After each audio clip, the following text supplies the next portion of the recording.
Hello friends, welcome to our channel. Today we're going to take a look at another horrible case with you, the case of Ben Renick. In 1989, the Renick family relocated to a charming farmhouse where Ben developed an interest in snakes. However, their happiness was short-lived. In September 1992, a gas leak caused an explosion at their home while they were away, forcing them to move into a trailer. Renick family faced another challenge when Ben's mother, Kim, was diagnosed with advanced breast cancer. Despite these difficulties, the close-knit family supported each other through thick and thin. In 2002, they moved into a new home that included a special room for Ben's snakes. Tragically, Kim lost her battle with cancer in 2009. Before her passing, she made her sons promise to preserve the farm and pass it down to their children.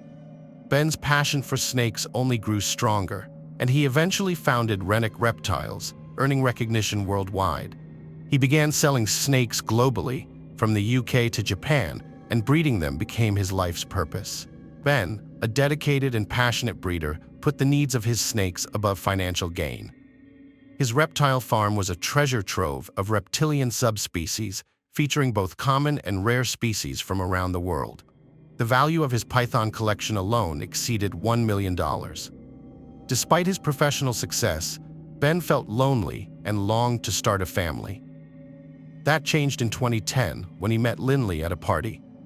Their relationship blossomed quickly, and soon he introduced her to his brother Sam and his fiancée Eli. As it turned out, both Eli and Linley had sons from previous relationships, which helped them bond and become fast friends. Linley seamlessly integrated into the Renick family, and they began living together. As Ben's partner, Linley assisted him on the snake breeding farm. They were deeply in love and functioned as a united family even before making their relationship official.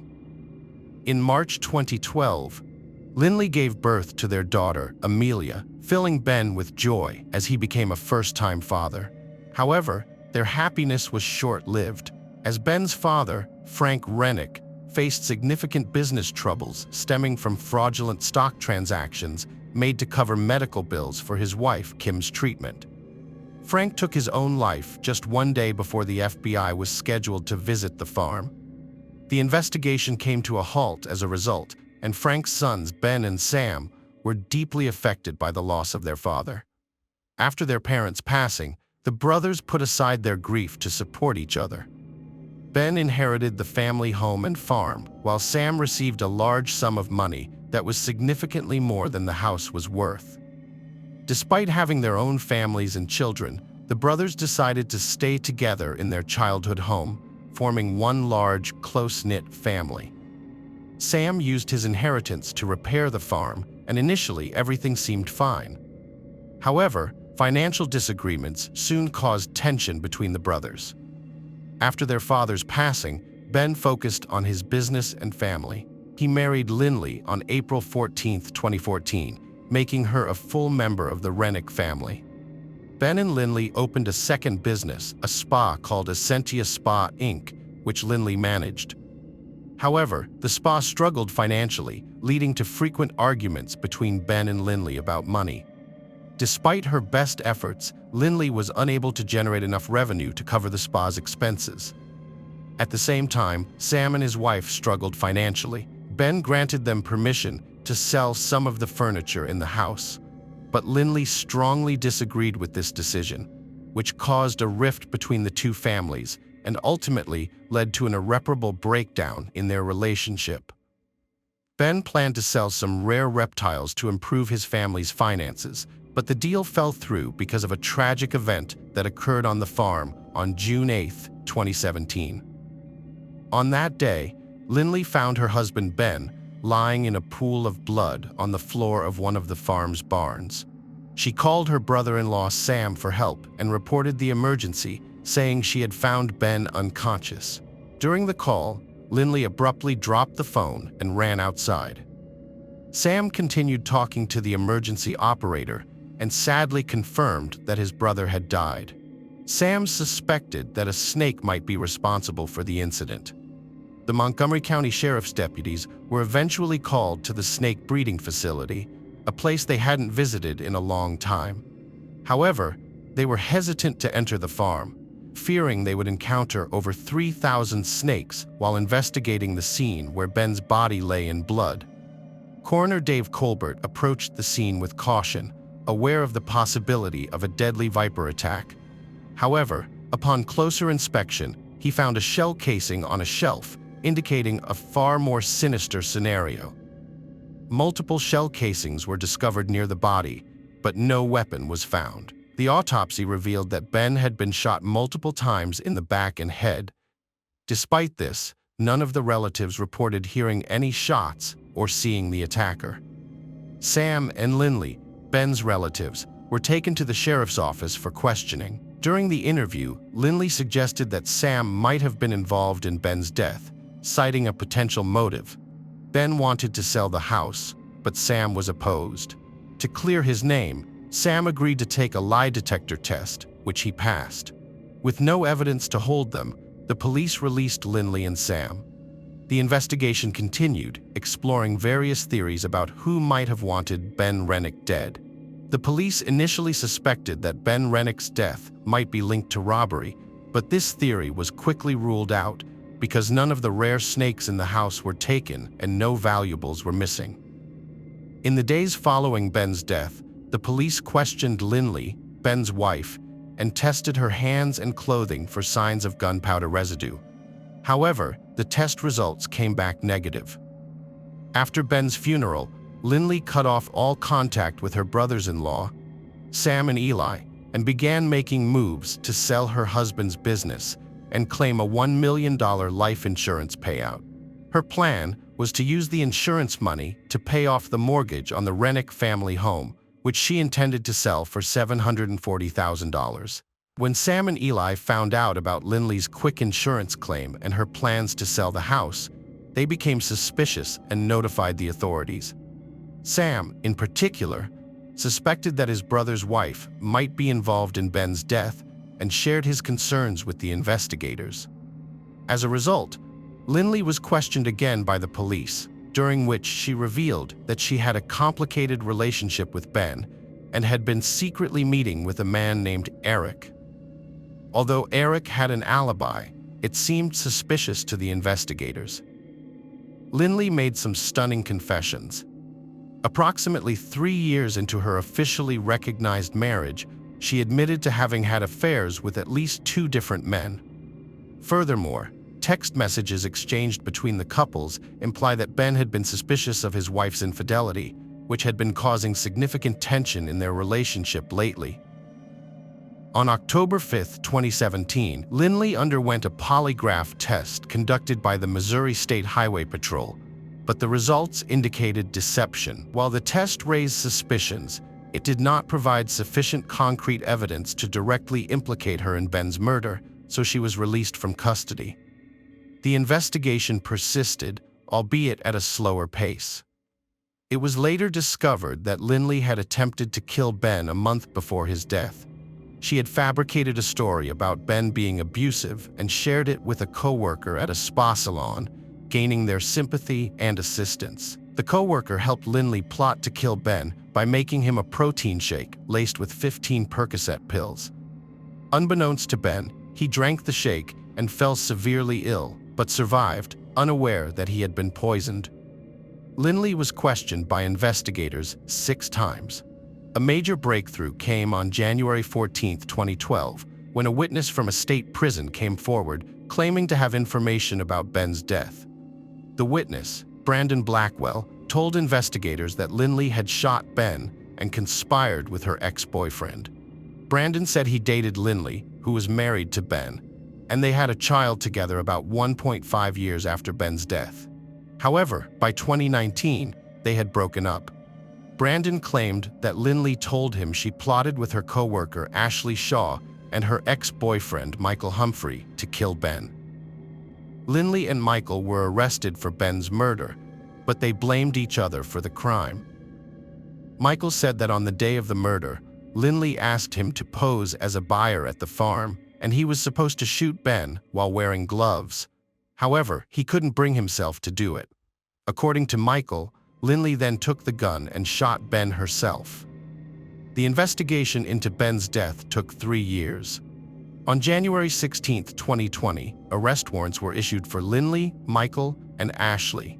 Ashley was given immunity in exchange for her cooperation and testified against Linley, her former boss at the spa salon. Ashley said that Linley had complained about Ben, claiming he was abusive and belittling, and convinced her to help with a plan to kill him. Linley feared that if she divorced Ben, he would gain custody of their children, so she plotted to kill him by poisoning him with a lethal cocktail. When questioned, Linley and her accomplice Michael accused each other of Ben's murder. In October 2021, Michael Humphrey went on trial in Ain County. His lawyers hoped to reduce his sentence by revealing the murder weapon, which would lead to a second-degree murder charge. Although Michael had the gun, no conclusive DNA evidence was found on it to lessen his sentence. However, he made a deal with the prosecution, revealing the location of the murder weapon. In exchange, he received a life sentence for second-degree murder, without a trial, on January 3, 2021. This meant Michael Humphrey would be imprisoned for life, with the possibility of parole. The trial of Linley Renick started on December 6, 2021, for the shooting death of her husband Ben Renick on June 8, 2017, at his snake breeding facility in New Florence.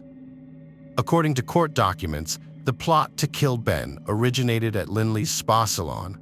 The probable cause statement revealed that Ben knew about Linley's financial troubles and her fear that he might take their children away, leading her to falsely claim domestic abuse. The first attempt on Ben's life involved a protein shake laced with drugs, which was confirmed by search warrants for their Facebook accounts. These searches also showed that Ben was aware of Linley's financial issues. In court, the events of the day Ben was killed were reconstructed through cross-examination. On that day, Michael Humphrey picked up Linley from the spa salon, while Shaw sent deceptive text messages from Linley's phone, hiding their true location and trying to mislead the investigation, according to court documents. Humphrey tried to kill Ben, but couldn't finish the job, so he asked Linley to do it for him after firing some shots. In his hurry, Humphrey picked up most of the bullet casings, but missed a few. After returning to the spa, Linley took a shower, which helped remove any gunpowder residue from her hands and clothes. Humphrey also got rid of Linley's clothing to avoid raising suspicion. During the trial, defense attorney Catherine Barrere tried to portray Linley as a victim of domestic violence by highlighting her personal history, family, education, and her relationship with ex-boyfriend Michael Humphrey. However, no evidence supported this claim, weakening the defense's argument. Linley was involved with Michael Humphrey, who was part of a group that plotted to kill Ben. Linley described their relationship as codependent, with Humphrey dealing drugs and her being addicted. She broke up with Humphrey in 2010, but reconnected with him about a month before Ben's murder. Linley Renick denied planning to kill her husband Ben, including the alleged attempt to poison him with a protein shake. At the time, their spa business was failing, and they were experiencing financial and marital problems. Linley admitted to having affairs with multiple men, which she deeply regretted. When she considered divorce, she didn't know who to turn to, given her father's experience with divorce and his strong views on the matter. She reconnected with an old boyfriend, Michael Humphrey, seeking support to discuss divorce with Ben. In court, Linley confessed to intentionally hiding Michael's involvement in Ben's death due to their troubled marriage, which included disagreements, physical and sexual abuse, and the stress of Ben's snake breeding business. She was afraid of Ben and worried about his reaction when she would bring up divorce. On June 8, 2017, Linley brought Michael to their farm, claiming she only wanted to discuss divorce, not harm Ben. She took out the trash, then saw Michael and Ben washing their hands in the nursery. She didn't hear their conversation, focusing on how to initiate the divorce discussion. Linley described seeing Michael draw a gun and shoot Ben, after which she screamed, ran outside, and heard more shots. Everything seemed numb, and she stared at the trees as Michael came to her and pushed her towards the car. When she returned to the snake breeding facility and saw Ben's body, reality hit her. She called Ben's brother, Sam, and they checked Ben's pulse and breathing, hoping he might still be alive. Linley regretted not telling the police about her presence at the facility with Michael, which led to suspicion and investigation. Although there was a $1 million life insurance policy, Linley waived her rights to the money. She received some financial compensation from a trust set up by Ben's father, which benefited Ben and their children, not herself. Linley shared her story with her then-boyfriend Brandon Blackwell, but their relationship ended after she had his child during the trial. She expressed remorse for her continuous deception, saying she was trying to escape the truth of what happened and never wanted her husband's death. Renick's defense team did not request a new trial or appeal her conviction. Instead, she filed a lawsuit against Blackwell, accusing him of making false statements about her role in her husband's death. During the trial, prosecutor Kevin Zellner questioned Renick's credibility, pointing out inconsistencies in her story. He asked why she didn't check on her husband after hearing gunshots, didn't call 911, sent friendly messages to Blackwell and Humphrey after the shooting, and continued to lie as emergency responders arrived. Renick admitted to suggesting her brother-in-law as a suspect, and Zellner portrayed her as a calculating but clumsy mastermind. He accused her of being heartless for accusing the victim's brother. On December 9, 2021, Renick was found guilty of second-degree murder and armed criminal action. She broke down during sentencing, receiving 13 years for murder and 3 years for armed criminal action. In January, the judge sentenced her to a total of 16 years. The victim's family, including Sam Renick, was outraged, believing Linley and her co-conspirator deserved life imprisonment. Sam Renick expressed his disappointment, shocked that his son's life was valued at only 13 years. He felt that Ben's death had destroyed their relationship. However, Ben Renick's legacy lives on. The reptile community was shaken by his death and decided to honor him by naming a new snake species after him. They collected donations to support his. Hello friends, welcome to our channel. Today, we're going to take a look at another horrible case with you. The case of Nathan and Crystal Maddox. Nathan and Crystal Maddox grew up on neighboring streets, fell in love, and later got married when Crystal became pregnant. Despite initial disapproval from Crystal's parents, they eventually accepted the relationship and even let the young couple get married. After their wedding, Nathan and Crystal started a family, having a daughter named Madison. However, their life was far from perfect. Nathan had to work hard to support his family, often traveling to Montana for work. Despite the distance, he remained devoted to his family, regularly sending money and visiting whenever possible. But one day, Nathan returned home from Montana to find his house empty and a note from Crystal saying she was leaving him. She claimed she didn't know where he was or when he would return, which was a lie, as Nathan had been regularly updating her on his whereabouts. The worst part was that she took their daughter Madison with her and even went to the police station, falsely accusing Nathan of neglecting his child in order to gain full custody. Nathan tried to visit his daughter Madison, but her mother's family, the Westfalls, kept pushing him away, relieved to be rid of him. Years passed, and Nathan returned to his hometown to be close to Madison.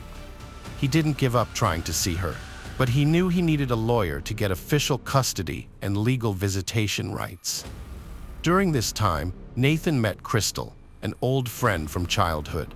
They had gone to school together, but their paths diverged when Crystal moved to the city to attend university. However, she got married and started a family instead of pursuing a career. After her divorce, Crystal returned to her hometown with her 4 children. Nathan was immediately drawn to Crystal's energy and optimism. They got married in 2013, and Nathan worked at a warehouse while Crystal started a clothing business and opened a children's boutique. The family was doing well, and they could finally afford a good lawyer to help Nathan get custody of Madison. Madison was thrilled with her father's new family, including Crystal and her siblings. This made Kristen's parents, Lita and Paula Westfall, very resentful and afraid of losing their granddaughter. In 2012, Kristen had applied for full custody of Madison, and the battle dragged on for 2 years. However, Crystal's presence in Nathan's life changed everything. With a stable family and a good job, Nathan was granted visitation rights, and he was ecstatic. In October 2013, the judge allowed supervised visits with Madison. On January 18, 2014, Nathan and Crystal attended a Sunday service at Mount Carmel Church, planning to take Madison for a walk afterwards. But as they left the church, 3 loud shots were heard. Nathan and Crystal were shot and killed, shocking the small town. The police investigation revealed that Nathan and Crystal were shot in the head with a .30 caliber rifle, and Nathan was also shot in the thigh with a 20-gauge shotgun, indicating that there were 2 shooters. The investigation continued, with interviews of witnesses, acquaintances, and relatives, including Kristen's family. The Westfalls' behavior shocked investigators. Instead of grieving Nathan's death, they seemed to be hiding their joy. Paul Westfall even faked a seizure, claiming he was too shocked to believe the news. It was clear they were involved in the murder, but the motive remained unknown. Kristen was the first to be interviewed, and her demeanor was eerily calm, and that despite her long history with Nathan and their shared child. She provided strange details about him, only highlighting the negative aspects of their relationship. Kristen claimed she knew who killed him, mentioning that Nathan had been involved with dangerous motorcycle gangs in Montana. One gang member had even threatened to kill him at his mother's house. Although this story checked out, it turned out to be an empty threat due to a broken motorcycle. As an alibi, Kristen said she was at the grocery store with her father, Paul, on the day of the crime. Surveillance footage confirmed their presence at 10:57 a.m. Paul told the same story, but as a hunter with access to firearms, his hands were tested for gunpowder residue, which came back negative. However, his reaction to Nathan's death seemed suspicious, leaving a sliver of doubt about his sincerity. Further investigation revealed that Nathan was involved in a bitter custody battle with Kristen over their daughter. He was close to gaining custody, which the Westfall family strongly opposed. This desperate battle might have been a motive for the murder, but the police had no concrete evidence to arrest anyone. The family consisted of 4 people, and 2 of them were the shooters. Investigators were yet to figure out who pulled the trigger or if they had hired a killer. Focusing on the key player in the controversy, Madison Maddox, the police decided to act. They removed her from the home, citing safety concerns, and searched the house. The search yielded disturbing results. A gun was easily accessible, and illegal drugs were scattered around the house. In 2013, Kristen was arrested and charged with possessing a controlled substance. Despite this, she continued to live with her parents and daughter, defying court orders. In 2014, Child Protective Services discovered a used syringe with illegal substances and a gun on Kristen's nightstand, leading to Madison being taken into temporary custody. The authorities wanted to place Madison in foster care due to the presence of illegal substances and a gun in the Westfall home. However, there was no direct evidence linking the Westfalls to the Maddox murder, and cross-examinations did not produce the desired results. To pressure the Westfalls, the police focused on 18-year-old Cameron, the most vulnerable family member. They threatened him with life imprisonment for his family and the death penalty for the direct killers if he didn't cooperate. Fearing for his family, Cameron agreed to work with the investigation and revealed the details of the crime. The murder of the young couple, Maddox, was carefully planned by the Westfall family to eliminate Nathan from his role as father. This was due to a bitter custody dispute between Nathan and his ex-wife, Kristen, who had the support of her family. The Westfalls were determined to keep Madison from her father, and when the judge allowed Nathan multiple visitations, it became clear he could win the trial. Kristen and her family plotted a scheme to remove Nathan from Madison's life. They tried to find someone to kill him, but when that failed, Kristen and her father decided to do it themselves. On January 18th, the family attended church, and Kristen and Paul created an alibi by posing as customers at a distant store to get on CCTV cameras. Meanwhile, Lita Westfall, Kristen's mother, attended the church service with Madison and informed Paul of Nathan and Crystal's departure. She called 911 immediately after the murder. Cameron played a role in concealing the evidence, discarding the gun used in the murder near a remote church and at a lake. He later cooperated with authorities, revealing that Kristen came up with the idea and the family went along with it. The police arrested Kristen, her brother Cameron, and her parents, Paul and Lita Westfall, and charged them with organized crime. Kristen and Paul were the ones who pulled the trigger, while Cameron and Lita acted as willing accomplices. Although Lita was at the church during the incident, phone records showed she informed her daughter and husband of the couple's whereabouts. The trial was lengthy, with each member of the Westfall family tried separately. Paul Westfall was initially found mentally unfit, but was later deemed competent and faced the death penalty along with Lita. To avoid the death penalty, they agreed to a plea bargain with the DA's office. Paul Westfall took a plea bargain with the prosecution, pleading guilty to the charges and receiving a life sentence without parole. Lita Westfall, his wife, also took a plea bargain, pleading guilty to organized criminal activity. She will be eligible for parole in 2046 and is currently incarcerated at Mountain View Prison in Gatesville, Texas. Kristen Westfall, the daughter of Paul and Lita, pleaded not guilty to all charges against her, claiming her family was crazy and she was the only sane one. However, when her family members testified against her in court, she was unable to respond. The motive behind the murder of Nathan and Crystal Maddox was revealed to be custody of their 5-year-old daughter, Madison. Kristen did not want Nathan to have unrestricted access to Madison and wanted to control her father's communication with the child. The trial took over a week, and with overwhelming evidence against her, the jury found her guilty of capital murder in just 8 hours. She was sentenced to life in prison without parole. Cameron Westfall, the youngest member of the family, was charged with 2 counts of tampering with evidence. He pleaded guilty and received a deferred sentence, contingent upon him testifying against his family.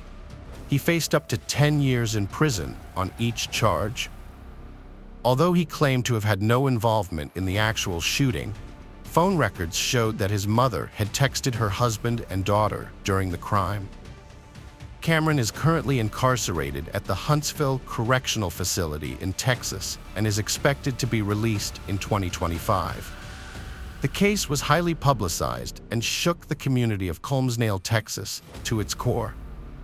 The Westfall family's brutal crime was committed outside Mount Carmel Baptist Church, where Nathan and Crystal Maddox were shot and killed in 2014.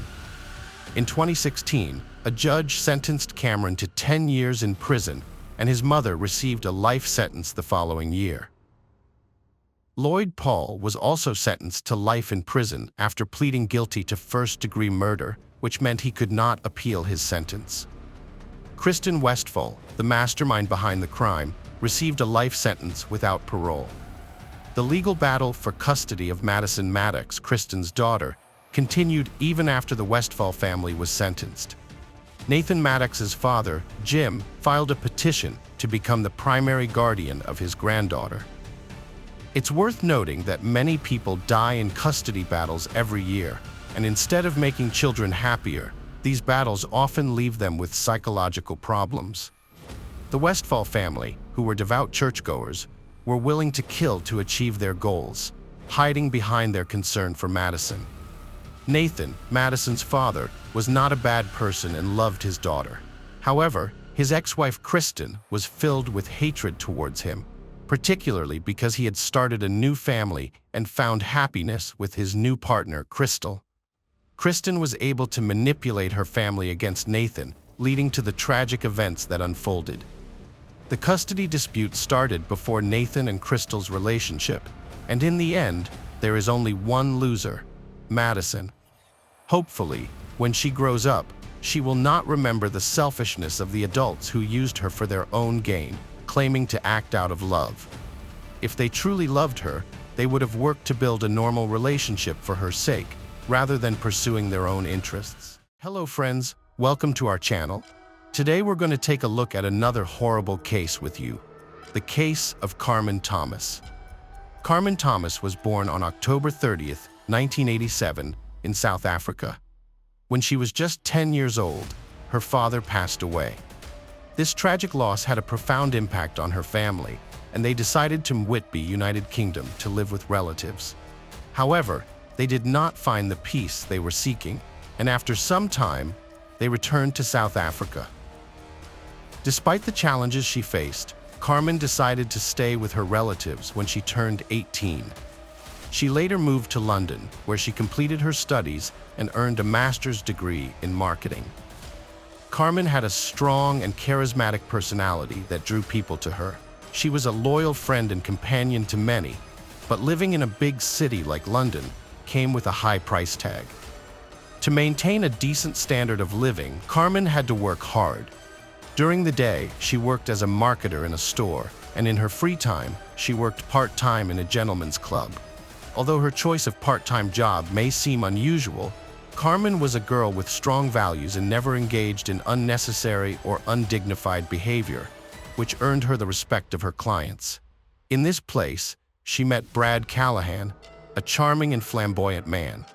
Born in New Zealand in April 1978, Brad's parents separated when he was 9 years old, and he stayed with his mother. They later moved to Australia in 2001.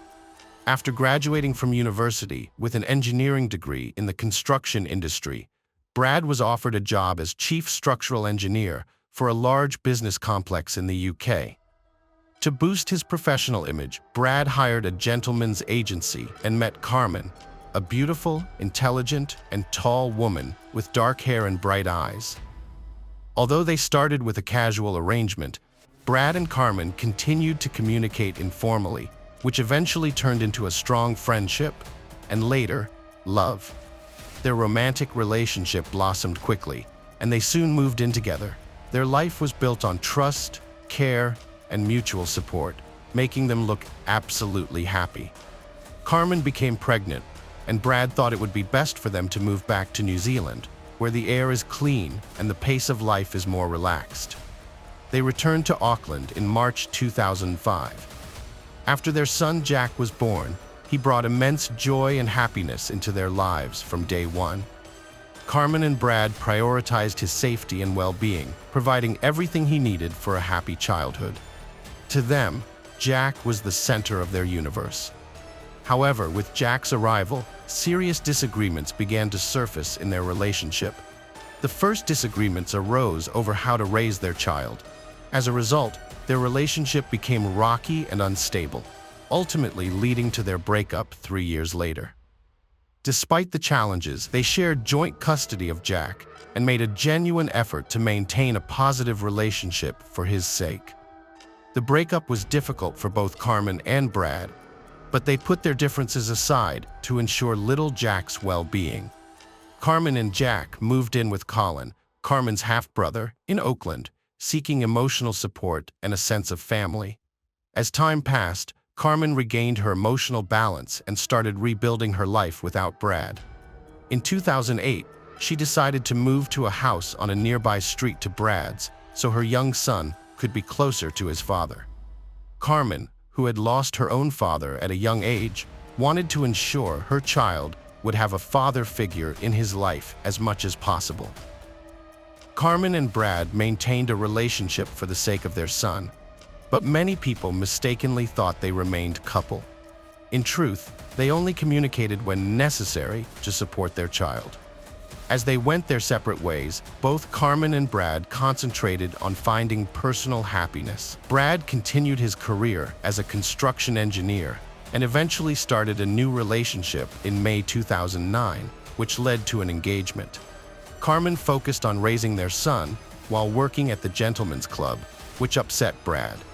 He thought the mother of his child should not be involved in questionable activities. This disagreement created tension in their relationship, which worsened over time. Carmen issued ultimatums, but Brad ignored them. Despite this, Brad got married again and was expecting another child. His new financial responsibilities affected the alimony he paid Carmen for Jack's care. The money issue triggered a series of scandals. On March 19, 2010, neighbors called the police due to a domestic violence incident.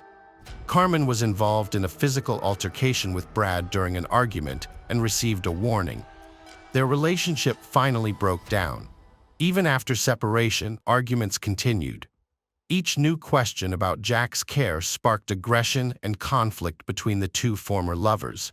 They couldn't agree on something as simple as which school Jack should attend, leading to more disputes. On June 29, 2010, Brad visited Carmen's house to finalize a written agreement for child support and discuss a new school for Jack. However, Carmen was unhappy with the document and refused to sign it. In a heated argument, she shouted that Jack was not Brad's son and told him to leave. Brad departed. 2 weeks passed without Brad contacting Carmen. Concerned for her safety, Brad reported Carmen Thomas missing to the police on July 13, 2010. The authorities took his report and launched an investigation. By analyzing video footage and interviewing neighbors, investigators were able to piece together a timeline of events leading up to Carmen's disappearance, uncovering crucial details that would aid in the search for her. On June 29th, a surveillance camera caught Carmen on tape at a nearby supermarket, not far from the house she shared with Jack. The police were alerted to the house when they noticed that there was no garbage can outside, which seemed unusual. Upon inspecting the house, they found traces of blood on the front door, washing machine, and shower. Forensic experts used luminol to detect blood evidence, which reacts with the iron in hemoglobin. The test revealed multiple patterns of bloodstains on the bathroom door and floor, confirming their suspicions. The landlady reported that on June 29th she heard loud screams, followed by prolonged crying and moaning. She went to Carmen's door, but no one answered. When she looked out the window, she saw a street trash can and an overturned drying rack on the ground. Alarmed, she called her husband.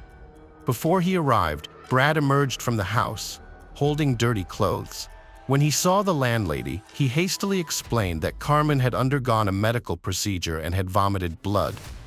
However, the landlady was suspicious, noting that Brad looked like he had just showered. Despite her doubts, she didn't call the police, as she had no reason to disbelieve Brad's story.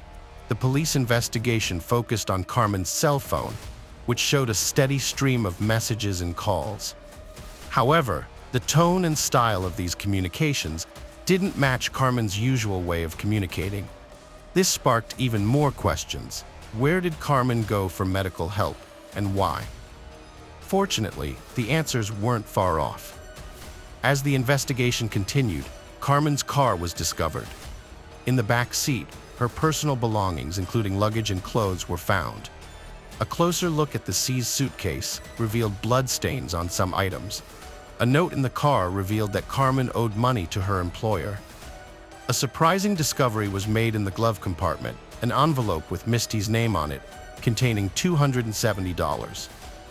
Police Inspector Mark Benefield suspected foul play after discovering bloodstains in Carmen's car.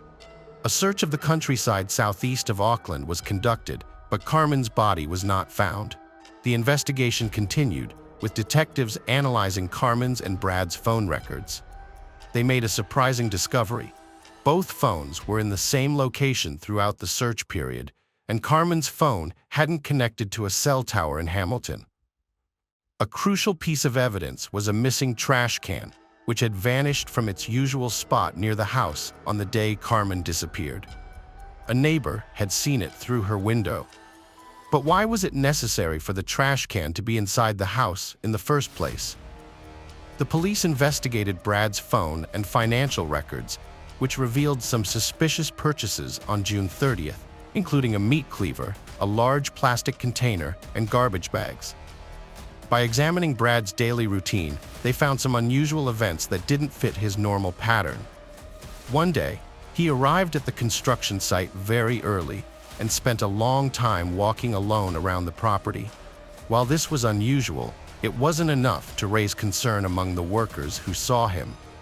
As the evidence mounted, including Carmen's phone and Brad's questionable purchases, he went from being a victim to a suspect. The police believed that Brad had killed Carmen by hitting her on the head multiple times and then hiding her body. On September 21st, Brad was arrested and charged with Carmen's murder and attempting to modify the course of justice. He pleaded not guilty and was scheduled for trial. In a surprising coincidence, Brad's second son was born to his new partner while he was in custody, causing a wave of emotion and resentment in the young father. 9 days after his arrest, Brad broke down and revealed to investigators where he had buried Carmen's body. Brad concocted a plan to make it seem like Carmen had left for Hamilton and never came back. Confident in his scheme, he was convinced he'd pulled it off. However, life had other plans. Under interrogation, Brad recounted the events of that fateful day. It began with a heated argument, which ended with Carmen kicking Brad out of the house and claiming Jack wasn't his son. Brad left, but 5 minutes later, he returned and struck Carmen on the head with a baseball bat, rendering her unconscious. The impact was severe, causing blood to gush from the wound and stain the floor bright red, accompanied by labored breathing. Standing over Carmen's lifeless body, Brad's eyes blazed with a wild, unhinged expression. He realized the gravity of his actions, but his anger and resentment towards Carmen's words clouded his judgment. In a fit of rage, he unleashed several more punches. Although aware of the irreparable consequences, his obsessive fury consumed him. Fleeting memories of happier times flashed before his eyes, but they were now forever lost. Brad knew his life would never be the same after that devastating moment, but he felt no remorse as he had eliminated his primary problem, and Jack was now exclusively his. After regaining consciousness, Brad took a shower and discreetly left Carmen's house. In the subsequent days, he took swift action to dispose of Carmen's body and conceal the evidence of the crime. He contacted his friend and arranged to meet him outside a supermarket, asking him to purchase 3 black garbage bags, kerosene, and cleaning supplies. Brad waited outside the store, trying to avoid raising suspicions. Once his friend had made the purchase, Brad returned to the apartment and began the cleanup process. He meticulously wiped away the blood spatter and then placed the body in a garbage bag, which he later discarded in a trash can. After Carmen's murdered, the defendant cut her body into 8 pieces to dispose of it. He severed her legs at the hip joints, then cut each leg into 2 pieces at the knee. He also severed her arms and head from her torso. On July 3rd, he confided in a friend at a boat ramp in Oahu Bay, Oakland, telling him that he had killed Carmen during an argument and needed help to get rid of the body. However, the friend refused to lend him a boat, and the attempt to dump the remains at sea failed. Over the next few days, the defendant drove to Wyrie Ridge in West Auckland and buried the body parts in a shallow grave. On July 7th, he drove Carmen's car to Hamilton and abandoned it in a hotel parking lot, leaving behind a suitcase of clothes and other personal belongings to make it seem like she had intentionally left. However, in his hurry, he failed to notice that the suitcase also contained bloody clothes. After disposing of the car, Brad attempted to create the illusion that Carmen was still alive by sending text messages from her cell phone to her friends. He pretended to be Carmen, claiming she was unwell and had been in poor health for days. However, Brad's plan ultimately failed. On October 1st, the police searched the burial site indicated by Brad and discovered Carmen's body. Her remains were found in plastic containers in a makeshift grave on Wyrie Ridge, and an autopsy revealed that she had died from multiple head injuries, including a fatal blow that caused a compressed skull fracture. After forensic examinations, Carmen's body was returned to her family for burial. A private funeral was held at Green Lane Christian Center on October 13th to honor Carmen, a young mother known for her cheerful, kind, and successful nature. Her son, little Jack, was only able to hug and kiss her white casket, having waited and hoped to see and hug his mother. The first court hearing for Carmen's case took place on February 8, 2011. Judge Venning found the crime to be unintentional, taking into account Brad's claim that he acted in a fit of rage. While Judge Venning acknowledged this, he was less lenient when it came to Brad's attempted cover-up. On May 26, 2011, Brad Callahan was charged with attempting to obstruct justice. According to the police investigation, on July 29, 2010, Callahan fatally struck Carmen Thomas multiple times in the head. He then sent a text message to a friend asking for 3 garbage bags and a bottle of kerosene. Subsequently, Callahan dismembered Carmen's body into 8 pieces to dispose of it. On November 25, 2011, a retrial was held, and police officers involved in the case filled the Auckland High Court. Unexpectedly, Brad Callahan pleaded guilty to 2 charges: murder and attempting to obstruct justice following Carmen's death. This was a reversal of his previous denial of guilt. The judge described Callahan's actions as one of the most serious cases of attempting to pervert the course of justice, stating it was as serious as it gets. The judge also characterized the murder of Carmen Thomas as brutal, but not severe enough to warrant the harshest sentencing laws. A 33-year-old man, Brad Callahan, was sentenced to life in prison for murdering Carmen Thomas in Auckland High Court. The court was packed with Carmen's friends and family, including her parents, who had traveled from South Africa. Judge Venning condemned Callahan's attempts to cover his tracks, describing them as insufficient to bring him to justice. Callahan will serve his life sentence and 6 years for attempting to pervert the course of justice concurrently. Detective Inspector Mark Benefield stated that Callahan's actions had a devastating impact on 2 families and that he had effectively passed judgment on himself. Callahan's supporters left the court without commenting. Carmen's family expressed their grief and anger over her tragic loss, grateful that Callahan will be imprisoned for a long time to reflect on the harm he caused. Her mother, Teresa Scott, was left completely devastated by the incident. Detective Mark Benefield explained that the 10-week investigation into Carmen's disappearance involved hundreds of hours of police work. Early on, they suspected she was murdered and carefully gathered evidence following proper legal procedures. Benefield praised the cooperation with the defendant's employer and ongoing efforts to search the construction site for more evidence. He didn't rule out further arrests or charges related to Carmen's death. The Thomas family is devastated, saying they'll never forgive Brad for his actions. However, Carmen's stepfather, Wayne Callahan, and his attorney, Stuart Grieve, acknowledged Brad's acceptance of responsibility and won't challenge the sentence. The case raises concerns about potential biases against Carmen due to her profession, but emphasizes that the victim is not to blame and Brad's actions were inexcusable. The case has garnered significant media attention due to its rarity in New Zealand. The impact on Carmen's young son, Jack, who now lives under an assumed name, is also discussed, with the need to protect him from learning the truth about his mother's fate. Hello friends, welcome to our channel. Today we're going to take a look at another horrible case with you, the case of Kelly Clayton. Thomas "Tom" Clayton, a notable figure in Elmira, New York, played professional hockey for the Elmira Jackals in the United Hockey League, 2 tiers below the National Hockey League. As a result of his prominent role on the Jackals, Tom enjoyed local celebrity status in Elmira. Known for his agitating style of play, Tom would often provoke opposing players through verbal sparring or physical confrontations on the ice.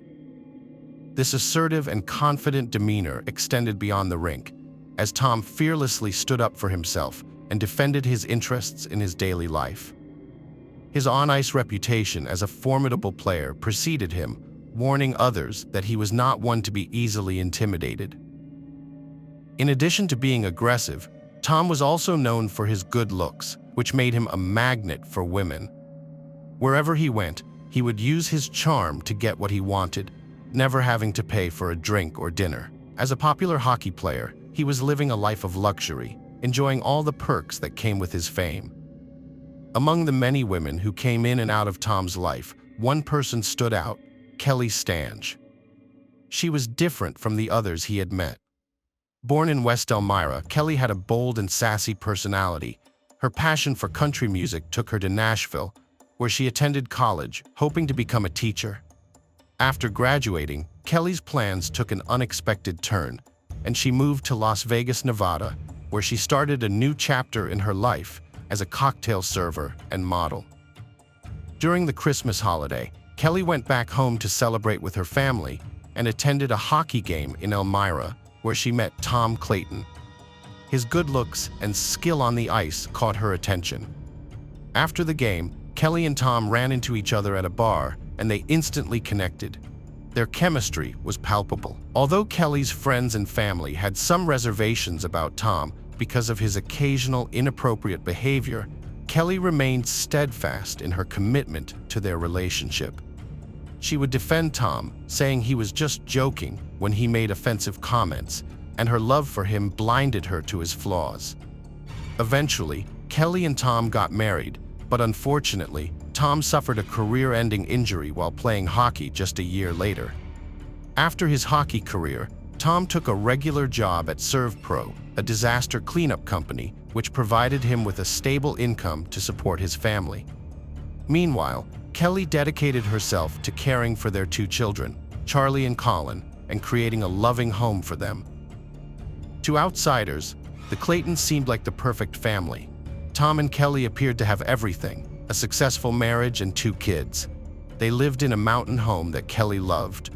However, their lives took a drastic turn in September 2015. A devastating event would shatter their seemingly perfect existence. On September 29, 2015, Tom went to his friends Greg and Linda Miller's house to play poker after work, leaving Kelly alone with the children. When he returned home from the game, he made a disturbing discovery. Kelly lay dead on the kitchen floor, covered in blood.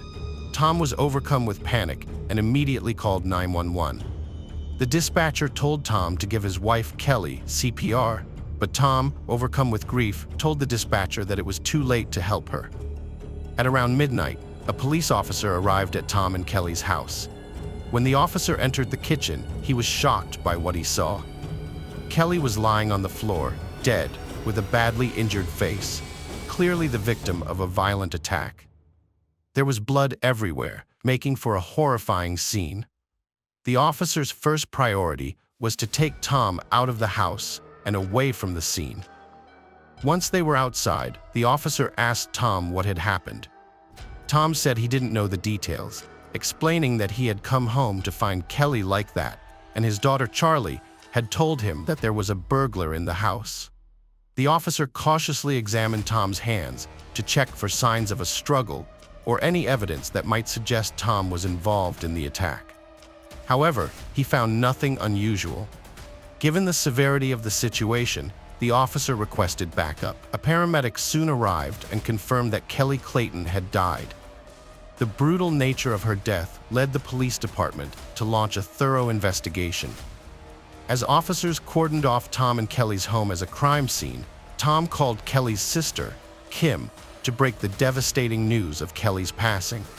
Kim, in shock, rushed to the scene with their mother, Liz. When they arrived, they were met with crime scene tape and flashing patrol car lights, which only heightened their fear and anxiety. Desperate to locate Kelly, Kim and Liz rushed towards the ambulance, hoping to find paramedics trying to save her. However, the officers on the scene refused to let them get close, explaining that Kelly's body was unviewable due to her catastrophic injuries. Kelly's death and the unrecognizable state of her body devastated Kim and Liz, leaving them heartbroken. They burst into tears, their anguished screams filling the air. As the coroner's van arrived, Kim, Liz, and the officers joined hands to pray for Kelly's soul as her body was placed in a body bag and loaded into the van. As the night wore on, the crime scene investigators thoroughly searched Kelly and Tom's house and property, but found no new leads pointing to a suspect. Despite their diligent efforts, they found nothing. The investigators were unable to recover a murder weapon at the scene, but based on Kelly's injuries, they concluded that the weapon was likely small and light. The attack on Kelly occurred while she was peacefully sleeping in the master bedroom on the second floor. The attacker struck her with a blunt object. After being hit, Kelly tried to escape and sought refuge in Charlie's bedroom. A large amount of blood was found in that room, suggesting that Kelly had barricaded herself inside. However, the attack continued, as evidenced by a hole in the landing wall, which appeared to have been caused by Kelly's body being pushed down the stairs. After falling down the stairs, Kelly got up and made her way to the kitchen, where the suspect caught up to her and attacked her again in a violent encounter. The suspect brutally bludgeoned Kelly in the head and face, inflicting severe injuries that ultimately led to her death. Tom Clayton informed the first officer at the scene that his daughter Charlie had reported a robber in the house. However, the investigators who searched the property found no signs of forced entry and no evidence of theft.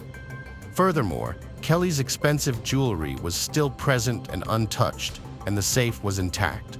Given the brutal nature of Kelly's death, the detective initially suspected a domestic violence dispute. Despite this, Tom Clayton claimed to have an alibi, stating that he was playing poker at his friends Greg and Linda Miller's house for the entire night, which would have made it impossible for him to have committed the murder if his claim was true. When the police questioned Tom and Kelly's neighbor at the crime scene, he said he didn't think the couple had any problems and seemed happy. Later, detectives interviewed Tom about his wife's murder, and he repeated his alibi, saying he was playing poker at Greg and Linda Miller's house that night. The detectives then questioned the other players Tom mentioned, and they all confirmed that Tom was present. Although Tom had a solid alibi, the detectives found it strange that he was very calm considering the situation. They asked him repeatedly if he was involved in Kelly's murder, and Tom denied it every time. The detectives also needed to question Tom and Kelly's 7-year-old daughter, Charlie, who had witnessed the entire assault on her mother. Recognizing the importance of protecting Charlie's well-being, the detectives took a gentle approach. They started by doing fun activities with her, like playing board games, to make her feel comfortable before asking about her mother's murder. When they finally brought up the topic, they asked Charlie to describe what she had seen that night. Charlie said a robber wearing a mask, black shirt, and jeans had broken into their house. The intruder was carrying a white stick that looked like a metal pipe and used it to attack Kelly. Charlie remembered hearing Kelly shout, "Run, Charlie, run," as the attacker pushed her down the stairs. After Kelly was pushed downstairs, Charlie followed and saw the attacker beat her to death on the kitchen floor. Charlie believed her mother was dead, so she lay next to her and hugged her leg during the interview. Despite the traumatic event, 7-year-old Charlie seemed detached from the situation. Charlie told the detectives that the robber who hurt her mommy had the same eyes as her daddy. However, she was convinced her dad couldn't have done it because then who would take care of them? Based on the evidence found at the crime scene and Charlie's statements, the detectives believed that the intruder's intention was not theft, but to kill Kelly. After questioning Tom Clayton, the detectives charged him with second-degree murder in connection with his wife Kelly's death, based on his daughter's description of the intruder resembling him. Tom denied the second-degree murder charge and was released on bail, returning to the home where Kelly was killed. He cleaned up the house and continued to live there.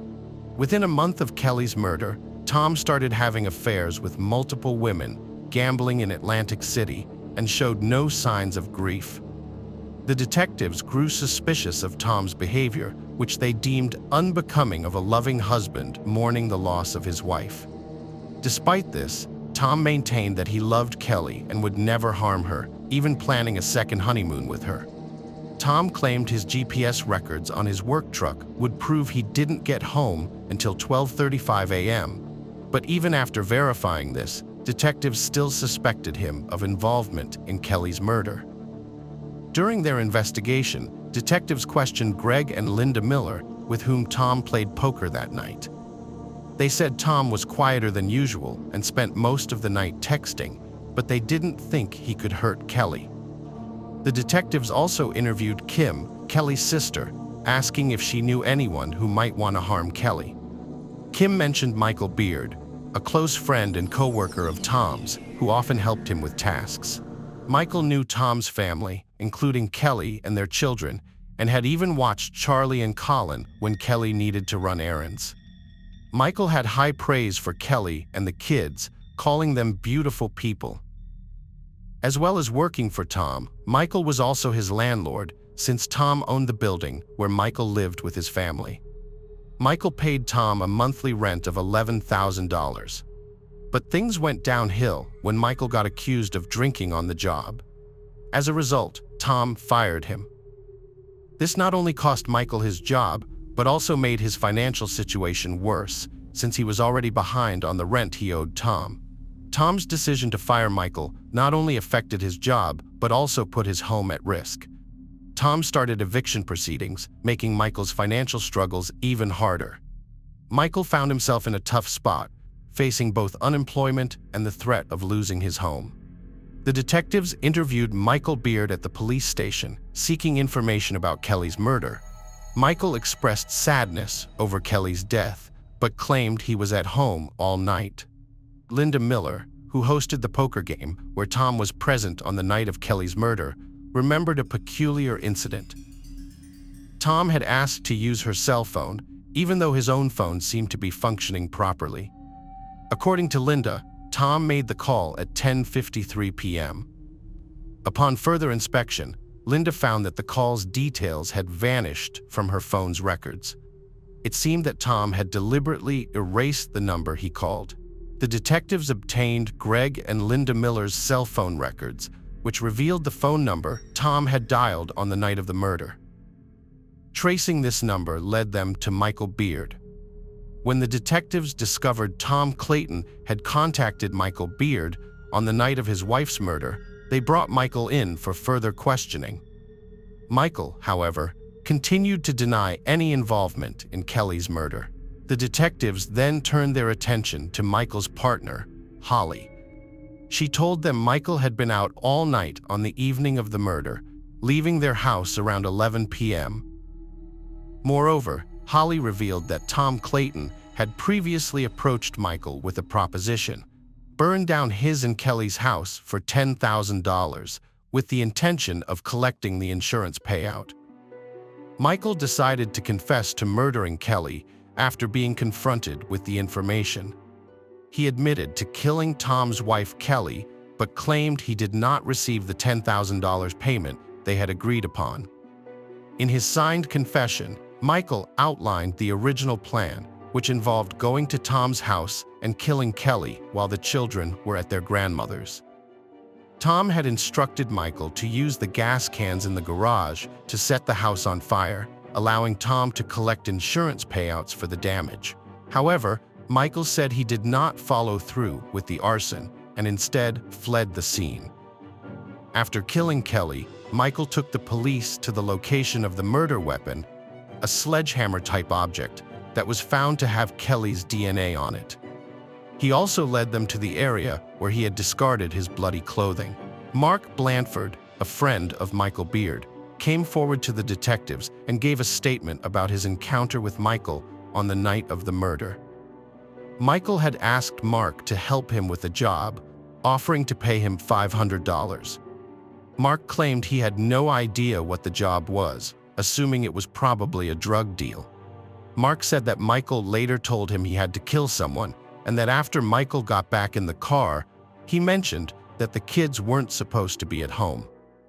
Michael Beard was arrested and charged with first-degree murder in connection with Kelly Clayton's death. Detectives think that 7-year-old Charlie didn't see her father during the attack, but instead mistook the attacker for her father because of the way he was dressed. Kelly's husband, Tom, had a large life insurance policy on Kelly, which had recently been increased before her murder. Detectives believe the motive behind the murder was this policy, as Kelly would have received a significant portion of Tom's assets if they had divorced. Furthermore, detectives think Tom not only intended to kill his wife, but also wanted his children dead. This claim is supported by Michael Beard, who alleges that Tom confided in him about the planned murders. According to Michael, Tom told him that the children would be at their grandmother's house and instructed him to set the house on fire after killing Kelly. However, when Michael was instructed to set the fire, Tom knew the children would be at home, not at their grandmother's house. This information suggests Tom deliberately planned for his children's deaths, wanting to eliminate any reminders of his life with Kelly and start over as a single, child-free bachelor. Based on the evidence, it appears Tom's actions were driven by a desire to erase his past and start anew. Before his trial, Michael Beard retracted his confession, stating that he did not kill Kelly. Instead, he claimed to have entered the Clayton home and found her lying on the ground, covered in blood. As a black man in a house with a murdered white woman, Michael said he was fearful of being wrongly accused and did not want to be blamed for the crime, so he fled the scene without calling 911. Michael Beard alleged that his signed confessions were coerced, but in 2016, he was convicted and sentenced to life in prison without the possibility of parole. In a 2020 interview, Michael altered his story again, claiming that he arrived at the Clayton home on the night Kelly was killed and saw a man running from the scene who bumped into him and nearly knocked him down. However, this new statement raised several questions, including why he failed to mention this crucial detail at the start of the investigation. Mark Blanford pleaded guilty to a lesser charge of second-degree manslaughter for his role as a lookout during Michael Beard's murder of Kelly Clayton. In exchange for his guilty plea, Mark agreed to testify against Tom Clayton. Notably, Mark had a lengthy criminal record spanning over 30 years, but had never faced such severe charges before. At his sentencing, Mark expressed regret to Kelly's family and friends, apologizing for his involvement in her murder. During Michael Beard's trial for Kelly's murder, the prosecution presented testimony from several women who claimed to have had relationships with Tom Clayton while he was still married to Kelly. One of these women testified that Tom frequently disparaged his wife, describing her as lazy. However, when Tom's defense team responded, they argued that having extramarital affairs did not necessarily make him a murderer. Ultimately, the jury convicted Tom of second-degree murder, rejecting the defense's claims. Today, Tom's children are doing well in the care of their Aunt Kim, who is Kelly's sister. They have a strong support system, which enables them to move forward with their lives despite their mother's absence. As a tribute to Kelly's memory, a park was established in the playground where she would often take her children to play. Her son has even given a special name to one of the benches there, calling it Mommy's Bench. Today we're going to take a look at another horrible case with you, the case of Adrienne Jones. In 1995, 16-year-old Adrienne Jessica Jones was a junior at Mansfield High School, where she instantly became a beloved figure on campus. Her classmates and teachers admired her kindness, intelligence, and infectious spirit. Academically, Adrienne thrived, consistently excelling in the classroom and taking advanced honors courses that challenged her to excel. To ensure her success, she dedicated at least 2 hours to studying each night, and her hard work paid off with consistently high grades. After graduating from Mansfield High School, Adrienne had big plans to become a veterinarian and help animals. In addition to excelling academically, Adrienne was also an impressive athlete. She was a member of the girls' soccer team, demonstrating remarkable skill and dedication on the field. However, an unfortunate injury during a game forced her to temporarily withdraw from the team. Instead of losing her passion for sports, she joined the girls' cross-country team, which allowed her to maintain an active lifestyle and get into better shape. Adrienne Jessica Jones rose to the challenge and worked relentlessly to enhance her physical fitness. Through her unwavering determination, and commitment, she rapidly established herself as a vital member of the cross-country team. Simultaneously, Adrienne navigated her academic pursuits and athletic endeavors while maintaining a considerable workload outside of the classroom, clocking 20 hours a week at Golden Fried Chicken, a local fast food restaurant. Adrienne reveled in the attention she received, particularly from the teenage boys in Mansfield, and one of her closest friends affectionately referred to her as a big flirt. She devoted at least 2 hours daily to meticulously applying her makeup, ensuring she looked flawless. Like most teenagers, Adrienne pushed against her parents' rules. Despite her kind heart, she had 2 younger brothers, and her parents were especially cautious about her safety, since Mansfield was going through changes and crime was on the rise in the area. To protect her, her parents set a strict weekend curfew of just after 9 p.m. If Adrienne wanted to go out, she had to tell her parents her plans, such as visiting a theme park or watching a movie, and provide a ticket stub as proof. To prevent her from sneaking out, Adrienne's father even nailed her bedroom window shut. On Sunday, December 3rd, 1995, Adrienne's parents made an exception and let her stay up late so she could talk to her boyfriend, Tracy Smith, on the phone. Tracy was away with his parents for the weekend, but Adrienne really wanted to catch up with him. During the call, Adrienne's mother overheard her mention that another call was coming in. When her mother asked who it was, Adrienne said it was David, a teammate from her cross-country team, and that he seemed upset about something. The morning after Adrienne went missing, her family woke up and got ready for work as they normally would. But Adrienne's mother became worried when she heard Adrienne's alarm still going off in her bedroom. She went to check on her because it was unusual for Adrienne not to turn off her alarm. When she entered the bedroom, she didn't find Adrienne, and the bed was still made, suggesting that no one had slept in it the previous night. Adrienne's mother tried to stay calm, realizing her 16-year-old daughter was missing. She briefly thought Adrienne might have gone for a morning run, but this idea was quickly dismissed when she saw Adrienne's running shoes on the bedroom floor. Although Adrienne had sneaked out at night to meet friends before, she had never stayed out all night. This worried her mother, who contacted the police with her father, concerned about Adrienne's safety. Unbeknownst to them, a man on his farm miles away had just made a disturbing discovery. At approximately 7 a.m. on Seton Road in Grand Prairie, Texas, about 10 miles from Mansfield, a man made a disturbing discovery while walking to his mailbox. Noticing his property's gate had been knocked down, he went onto the farm to investigate. There, he was met with an unexpected and alarming sight. Initially, he thought the lump on the ground was roadkill, but as he got closer, he realized it was much more sinister: the lifeless body of a deceased teenage girl. The man immediately called the police after finding the body on the farmland. When they arrived, they were met with a chilling sight. The teenager had suffered 2 gunshot wounds, one to her left cheek and one to her forehead, indicative of an execution-style killing. Furthermore, the police observed severe head injuries in addition to the gunshot wounds. The teenager's arms and legs were also covered in scrapes and bruises, a result of her desperate attempt to escape through the barbed wire gate at the front of the farm. She had clearly fought for her life. Even more disturbingly, the murdered teenager was found dressed in night clothes, implying she had been preparing for bed when her life was tragically cut short.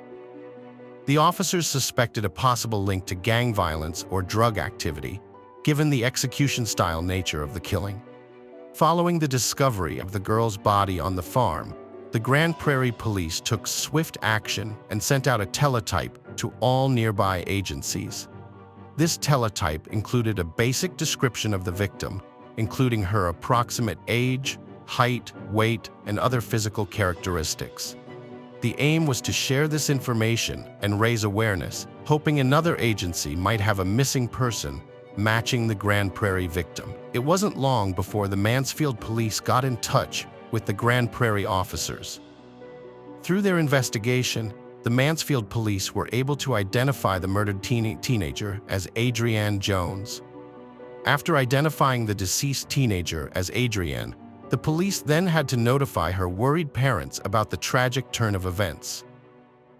When Adrienne's mother was notified of her daughter's death by the police, she was devastated. As news of the murder spread quickly through the small town of Mansfield, Adrienne's classmates and friends at Mansfield High School were shocked and grief-stricken. Classes were disrupted, and students comforted each other as they struggled to come to terms with the loss of their peer. The town of Mansfield was on high alert following the gruesome discovery of Adrienne Jones's body in a field. Rumors and theories circulated about the possible circumstances surrounding her tragic death, with some speculating that she might have been involved in the drug trade. Others wondered if a serial killer was hiding in their community. Adrienne's parents cooperated with the police investigation, providing crucial information about their daughter's final hours. Her mother recalled a phone conversation Adrienne had with her boyfriend, Tracy, and another teenager, David, who joined the call. Additionally, one of Adrienne's younger brothers reported hearing a car engine outside their house around midnight, and upon investigation, he saw a pickup truck speeding away from the scene.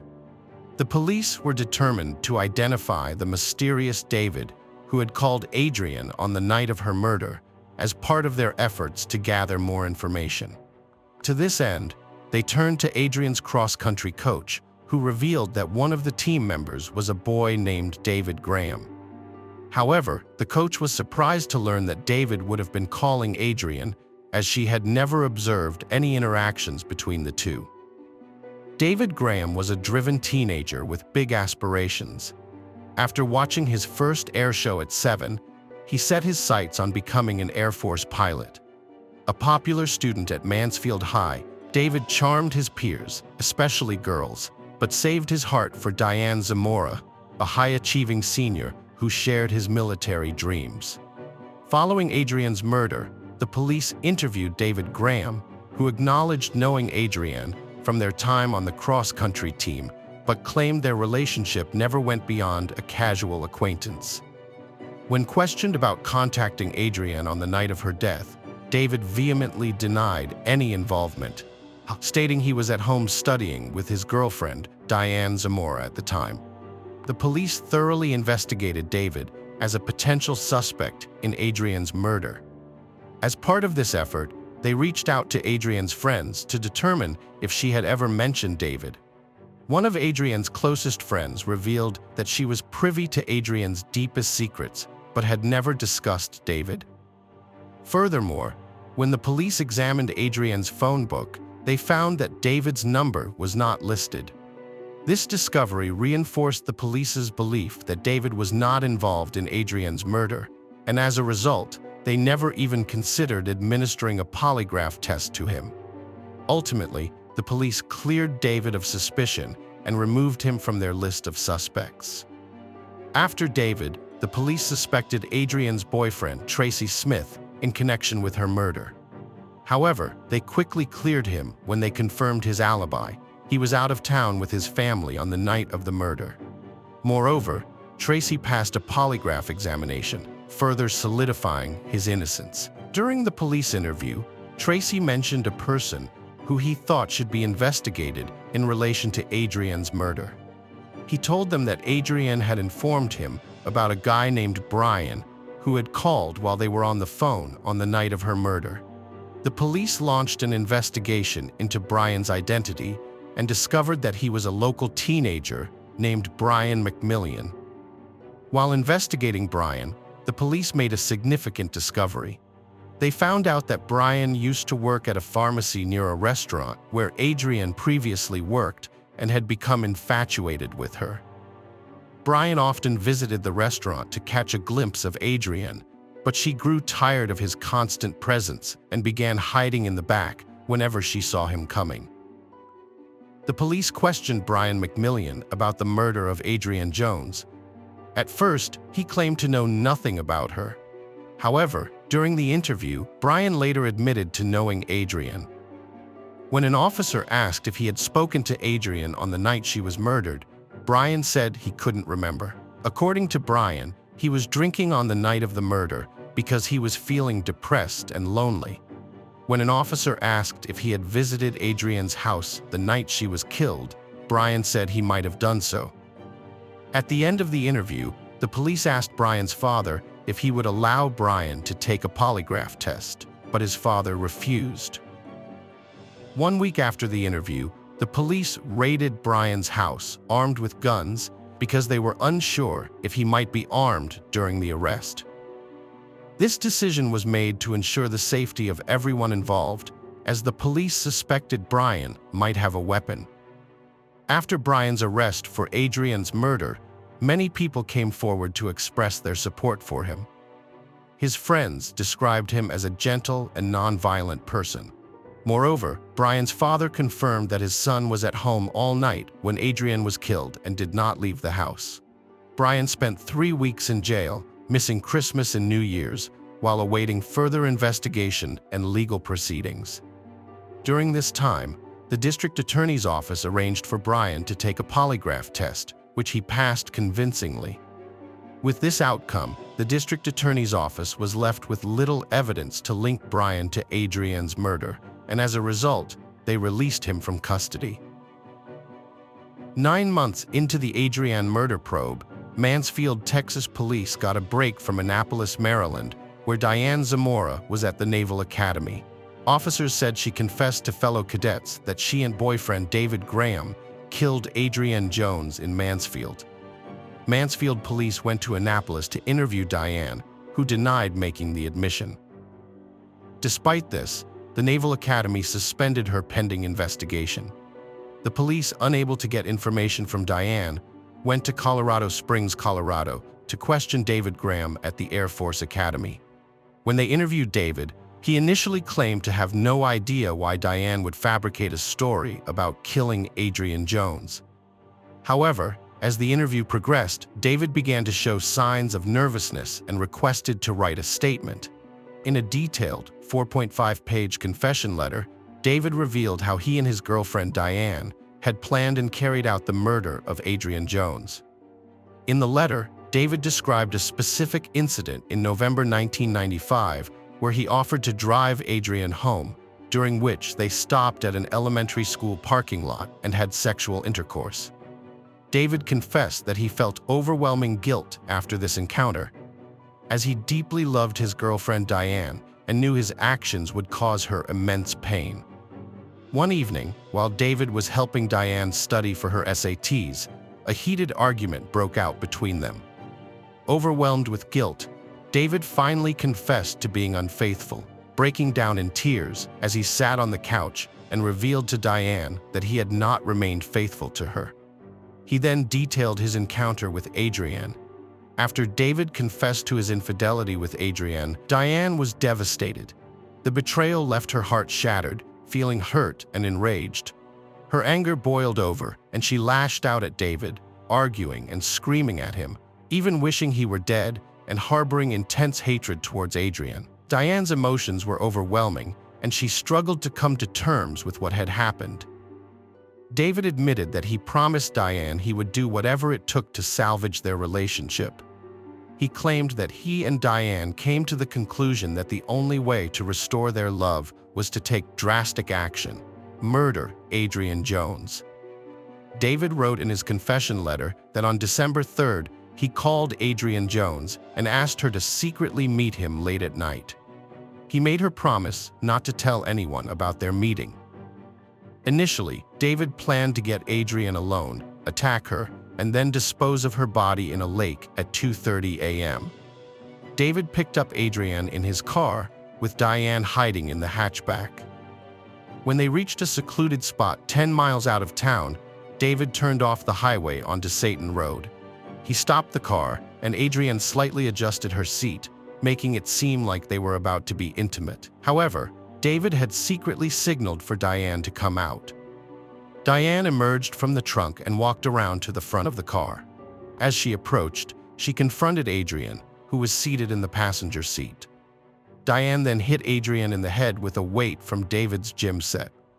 Despite being severely injured, Adrian didn't die. Amazingly, Adrian managed to crawl out of the car window and escape. David and Diane were in a state of panic, prompting David to grab his 9mm Makarov weapon and chase after Adrian. Due to her severe head wound, Adrian didn't get far and collapsed in a nearby field. When David caught up to her, he shot her twice before returning to his car. After Adrian's death, the first words exchanged between Diane and David were, "I love you." Following David's confession to murdering Adrian, the police returned to question Diane, who had a confession of her own. As a result, David and Diane were arrested and charged with capital murder. However, both later retracted their confessions. David claimed that Diane was the sole perpetrator, while Diane alleged that David acted alone. In 1998, Adrian's mother submitted a petition to the court, requesting that the death penalty be removed as an option for David and Diane. Diane's trial started in February of that year. In court, several witnesses stated that Diane showed no remorse for murdering Adrian Jones. After deliberating, the jury delivered a guilty verdict on February 17th, convicting Diane of capital murder. As a result, Diane was sentenced to life imprisonment with the possibility of parole in 40 years. Similarly, David Graham was also found guilty of Adrian Jones's murder and received a life sentence with parole eligibility in 40 years. Hello friends, welcome to our channel. Today we're going to take a look at another horrible case with you. On the morning of October 26, 1997, a Sunday at around 10:30 a.m., the body of a woman was found by 3 school children washed up on the shore of the River Humber. Her body had been placed in the river at a site accessed via a street called Brickyard Lane. She was naked from the waist down, except for part of her tights and a boot, which were both still on her feet. The body was identified as that of Samantha Class, who was only 29 years old at the time of her death. She was a mother of 3 and a much-loved daughter to her own mother. Samantha had been working as a prostitute the previous evening.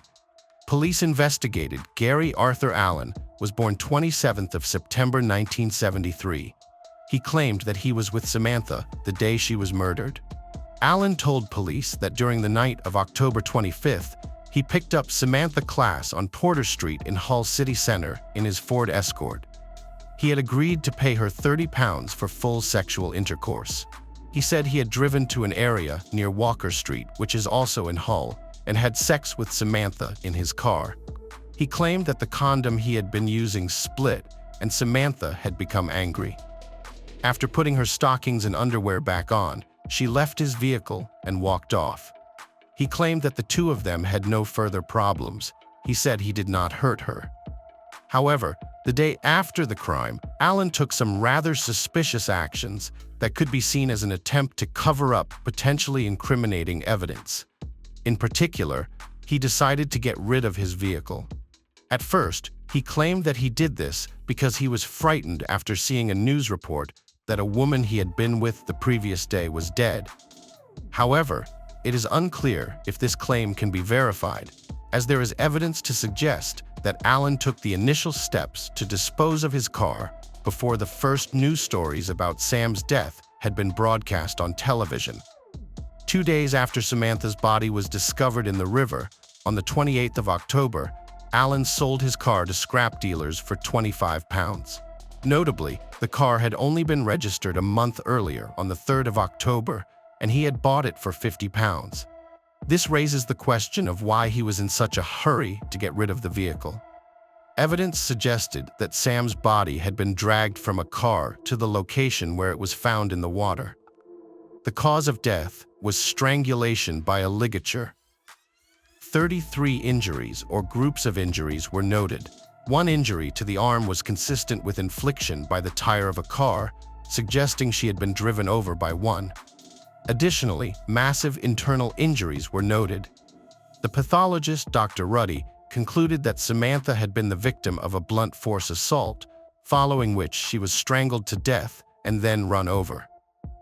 Dr. Ruddy estimated that the time of death was possibly prior to midnight on the 26th of October, but it may have been later. On the night of her tragic demise, Samantha Class's lifeless body was discovered, and a thorough examination of her undergarments, which were retrieved from the crime scene, revealed no discernible traces of male DNA. However, upon further investigation, the presence of semen from two unidentified males was detected within her body.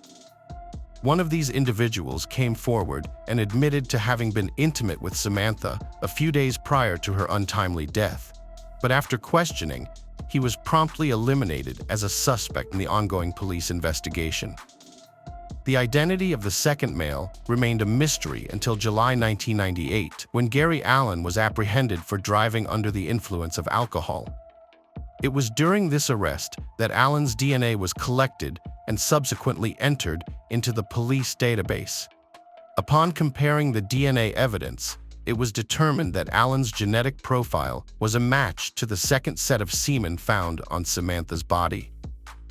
According to the expert opinion of the forensic scientist assigned to the case, it was concluded that Samantha's undergarments had not been put back on her body following the most recent sexual encounter.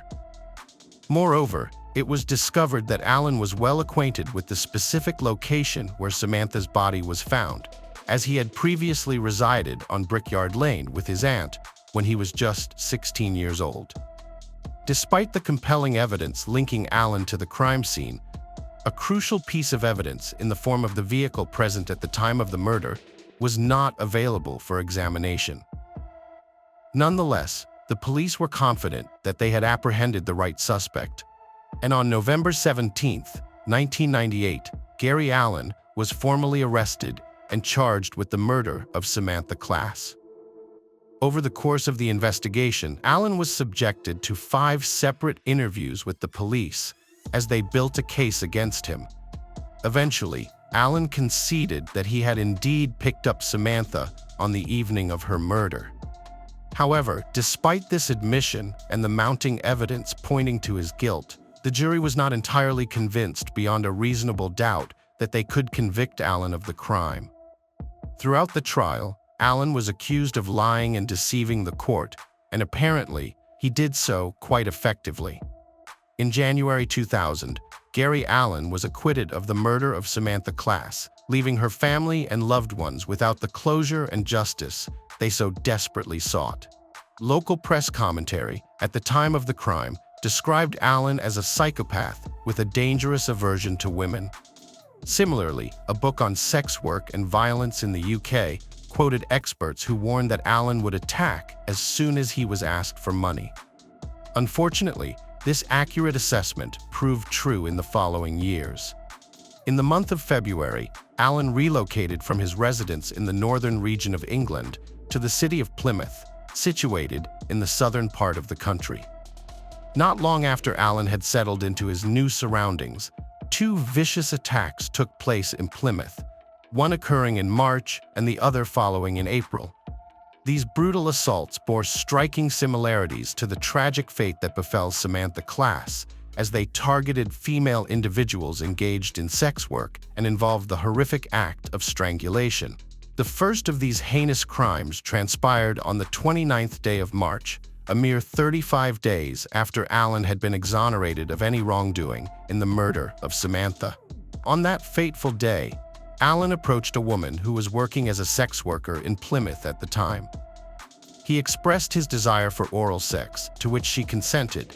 However, once the two had relocated to a more secluded location, Allen suddenly and violently seized the woman by her neck, applying a crushing force to her throat while simultaneously pulling her down to the ground with his hand, leaving her utterly helpless and gasping for air. He insisted that he should not have to pay for any sexual services rendered. In a fit of rage, he forcefully struck her on the head with his closed fist, then proceeded to restrain her on the ground by pinning her down with his body weight. As she lay there helpless, he forcibly shoved his hand into her mouth, causing her to gag and choke. Throughout this brutal assault, he repeatedly berated her, calling her vile names and telling her that she was the lowest form of life on the planet, the very scum of the earth. This savage and terrifying attack only came to an end when a passerby happened to interrupt, causing Alan to flee the scene. The woman was left traumatized, with visible injuries including trauma to the inside of her mouth, dark bruises on her body, and deep scratches marring her face. A couple of weeks later, again in Plymouth, he approached a second woman working as a prostitute in the city's red light district. When she requested payment up front, he put his arm around her neck and squeezed her throat with the crook of his elbow. He then dragged her backwards, put his hand over her mouth. Alan punched her in the head repeatedly before running off following the arrival of the police. Alan was located and charged with both assaults. On September 21st, he was convicted of indecent assault and assault occasioning actual bodily harm, and on December 8th of the same year, he was sentenced to 5 years and 6 months imprisonment with an extended license period of 4 years and 6 months. Alan was released on license twice, a form of release in England, similar to parole, where a prison sentence is shortened and the individual is released with certain restrictions imposed on their movements and behavior. In 2003, during an interview with probation officers, Alan spoke openly about his mindset. The officers reported that during his time in custody, he outright refused to participate in any rehabilitation or sex offender treatment programs. Numerous psychiatric reports concluded that he posed a high risk of sexual reoffending. While serving his sentence, Gary Allen admitted to the probation service that he had carried out and planned both attacks. He also said that the attacks would have been worse had he not been disturbed, and that he had not inflicted as much injury as he intended because he had been drunk. He openly admitted that he experienced absolutely no feelings of guilt or regret for his actions. After being freed from incarceration, Alan made his way back to the region of Humberside. The police, clearly worried about the potential consequences of Alan's newly acquired liberty, initiated a covert investigation, which they referred to as Operation Misty. The primary objective of this operation was to confirm Alan's culpability in the tragic passing of Sam Class in 1997, notwithstanding the fact that he had been exonerated by a jury trial. Furthermore, the authorities firmly maintained that the operation was of utmost necessity in order to safeguard both individuals engaged in the sex trade and the wider community from any conceivable future acts of violence that Alan might perpetrate. Operation Misty would produce more than 400 hours of secret recordings to gather evidence. These recordings were made in part by Alan's new friend, Ian, an undercover operator with the police. Alan first met Ian on the 19th of October 2010, approximately 6 months after he was released. Ian's cover identity was that of an experienced criminal on the run from other criminals after seriously wounding a rival. On the 6th of December 2010, Alan confessed to the murder of Samantha to his new friend. He said that, "Well, I'll tell you the truth, but you're probably not going to want to know me afterward. But if you want to know, I'll tell you. The truth of the matter is that 9 years ago, when I was depressed, I had sex with prostitutes about 4 or 5 times over a few years because of the depression and stuff. I had sex with this prostitute one night, and the condom split, and she said she want my name, she want my address, the money, and everything else, or she gonna tell the police that I raped her. So I strangled her and dumped her in the Humber. Seriously. Anyway, the police have DNA and that, but I went on the database. The reason I went on the database is because I'm never in any trouble. You know, I've not led a criminal lifestyle at all. So, anyway, I got done for drink driving, and they got the DNA that way. And they arrested me, and I went to court and everything, and I just said, listen, yeah, I had sex with her last night, and the condom broke. But that was it, as far as I'm concerned. She went on her way, and I went on my way. I went to Sheffield Crown Court and was found not guilty. I had a mate living in Plymouth who I've since fallen out with because of his wife. The police were so desperate to get evidence that they were interviewing everybody I'd known, even people I hadn't spoken to, because they had nothing on me. All they had was the fact that I had sex with her. Well, no, because with that Samantha class incident, as I said, I told you what happened there. The condom split, and she said, if you don't give me this, that, and the other, and if you don't start giving me money, I'm gonna tell the police you raped me. I just flipped and killed her, then dumped her body. But that's just the way I was back then. You know what I mean? Gary Allen would insist that his confessions were simply not true. He later claimed, conveniently, that the claims he made on these recordings about house burglaries, assaulting police officers, and the killing of Samantha were all fabrications. When asked why he would make up these stories, he said, "I just wanted to pass myself off as criminally minded." The BBC would report that he aimed to big himself up to impress Ian.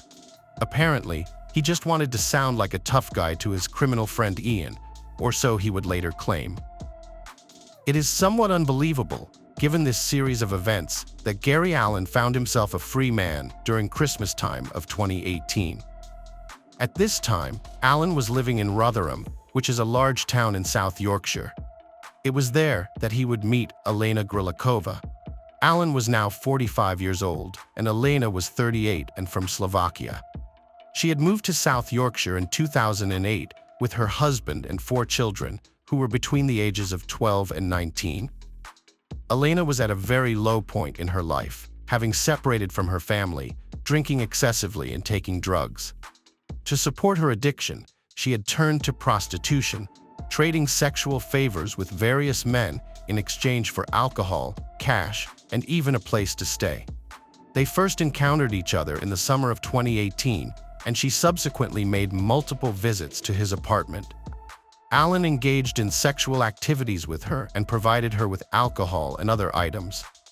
Elena was last seen alive late on the evening of December 26th, the same day she had shown up at Allen's apartment unannounced, much to his displeasure. The ensuing dispute was captured on audio. More than 3 months later, in April 2019, Elena's body was found in a stream in Rotherham. She was partially buried and unclothed. Her head had been forced into an unnaturally extended position, and her genital region was visible. Gravel or grit had been placed over parts of her body along with some stones. Allen had attempted to cover and hide the body from being discovered. The investigation revealed that he had visited the location where the body was left twice in the 3 months prior to its discovery. When Elena's body was found, it was highly decomposed. However, after a thorough examination by the pathologist Dr. Carter, it was evident that Elena had also died from a neck injury. She had been strangled, just like Samantha Class. Allen was arrested and was set to face trial for Elena's murder. As the trial date approached, prosecutors took action to finally seek justice for Sam as well. They argued to the Court of Appeals that Allen's previous acquittal should be overturned and that a retrial should be ordered for Gary Allen for the death of Samantha Class alongside Elena Grilikova. However, it raises a question. Since Allen had already been tried the Sam Class case and was acquitted, is it appropriate for prosecutors to request a retrial? In the United States, the Double Jeopardy Clause of the Fifth Amendment is intended to safeguard citizens from their government, alongside other amendments to the U.S. Constitution that protect individual rights. Basically, when prosecuting criminal cases, the government generally has greater power and access to better resources than a typical defendant. Double jeopardy prevents the government from using this power to harass a citizen through multiple proceedings and trials for the same offense. But what about a man like Gary Allen? He was a violent misogynist who refused opportunities to rehabilitate, repeatedly reoffended, and brutally attacked vulnerable women without restraint or remorse over a period of decades. The law in England relating to double jeopardy was amended in 2003. Part 10 of the Criminal Justice Act permits retrials for a number of very serious offenses where new and compelling evidence has come to light. Previously, the law did not allow a person who had been acquitted or convicted of an offense to be retried for that same offense. The premise of this change is that if new evidence is brought forward, such as DNA testing or an outright confession by the acquitted, The interests of the public are best served by appealing for a retrial and finally seeking to achieve the justice and closure that the victim's family and friends deserve. Upon appeal to the court, the decision was made. In June 2021, after a 7-week trial, a jury found Gary Allen guilty of killing both Alina and Sam. After the verdict, one of Sam's children, her daughter Sophia, told the BBC News Service that the death of her mother had left her and her family broken into pieces. She described Samantha as caring, gentle, and strong. It took 24 years for Sophia and the rest of her family to receive their justice. At Allen's sentencing, the judge highlighted the grief caused by the crimes. He said to Allen, "The profound and lifelong grief which has been caused to them by your wicked murder of their mother, their wife, their sister, or their daughter is almost palpable." Gary Allen was then given a sentence of imprisonment for life, with a minimum sentence of 37 years in prison. So, what do you think of the concept of double jeopardy and how it played out in this case? Hello friends, welcome to our channel. Today we're going to take a look at another horrible case with you, the case of Victor Alexander Puderol. After Victor Alexander Puderol committed the heinous crime, he carelessly went to his girlfriend Raina's father's house. Ostensibly, he was there to retrieve forgotten children's clothes. While at the home, he took a tablet belonging to one of the victimized girls and pawned it at a nearby shop, receiving about 500 pesos. The next day, he spent the equivalent of $10 while vacationing on the beach with his best friend, Crystal. During this outing, he confessed that he had done something bad to his lover, but provided no specific details. Crystal later indicated that Victor's tone, words, and expressions conveyed the seriousness of what occurred. Allegedly, she even tried to visit Raina's house to check if everything was all right with her and her children. However, Victor refused the visit, citing disorder and a difficult emotional atmosphere in the family. That was enough for Crystal to feel she had done her best in the situation. She chose not to go to the police. Concerned neighbors contacted law enforcement when they could no longer ignore or explain away a strong smell of decomposition emanating from Raina and Victor's home. The pungent odor was undoubtedly coming from their recently moved-in home, where flies were clustering at the windows. Because Raina and Victor had only recently moved into the neighborhood and had not established connections with neighbors, nobody had their phone numbers or any other means of contacting them. Notably, no one had seen Raina, Victor, or the children for several days. Unable to contact the homeowners and alarmed by the smell, worried neighbors called emergency services. A few hours after receiving the call, law enforcement officers picked the door lock and entered the home. Inside, they encountered a truly horrifying sight. 4 lifeless bodies, Raina and her children, were found. Raina's daughters lay in a room next to their mother, while her son was found hanging from a rung in a closet. The circumstances remain unclear. The media was on the scene right away, and before long, detectives had identified the man living with Raina. Reports containing shocking details of the family's death quickly went live on a major metropolitan TV channel. Victor Alexander Puderol, while at work in his workshop, learned that the police had broken into his house and found the bodies of 4 victims. In messages to Miguel Urena Marino, Victor shared contacts for Raina's relatives and asked him to pass them on to the police. He explained that he only trusted Miguel and deeply regretted what had happened. He also asked Miguel to convey his last wish, that he wanted a large motorcycle escort at his funeral from the biker club. His final message to Miguel read, "Now I don't believe anyone. Everyone wants to save me, but it's not going to happen. I'm leaving this damned world. I don't care what happens. I'm leaving. See you later." Miguel Urena contacted the police immediately, sharing everything and adding that Victor had reportedly taken his own life. Law enforcement officers tracked Victor's cell phone location and went to the scene. Victor Alexander Puderol had not harmed himself and hadn't even thought about it. There was no remorse or guilt for what had occurred. The man knew he would be caught and had planned his arrest to ensure it was as safe for him as possible. Gathering his essential items in a backpack, he headed to a small park not far from the workshop. Victor sat pensively on a sidewalk near the park for a while until a passerby approached and asked if he needed help. Shaking his head from side to side, he replied that he was fine, stood up, walked into the park, and lay down on the grass, his hands behind his head as he gazed serenely at the sky. He lay there for almost an hour until around 8 a.m. when a national police van arrived. Victor did not move or resist arrest. The process took less than 5 minutes. Reina Isabel Encarnacion was born in 1985 in the Dominican Republic. Not long after her birth, her parents chose to separate. Her father left the family, yet he continued to support his ex-wife and daughter. Subsequently, Reina's mother met another man, and soon the girl had a stepfather who basically became another father to her. Reina formed a strong bond with her mother's new husband while maintaining a warm relationship with her biological father. Both men treated her with warmth and care. Growing up, Reina was an inquisitive and active child. She loved learning and enjoyed going to school. Her father's house was nearby, so she often saw him. It seemed that this intelligent and cheerful girl had a bright future ahead of her. After successfully completing school, Reina entered university to pursue higher education in commercial law. At the same time, she applied to the Autonomous University of Santo Domingo with hopes of obtaining a second degree in medicine. Unfortunately, she was not accepted and had to postpone this dream until the following year. When Reina turned 20, she met Daniel Bowden, a man much older than herself. Despite their significant age difference, there was an undeniable romantic attraction between them.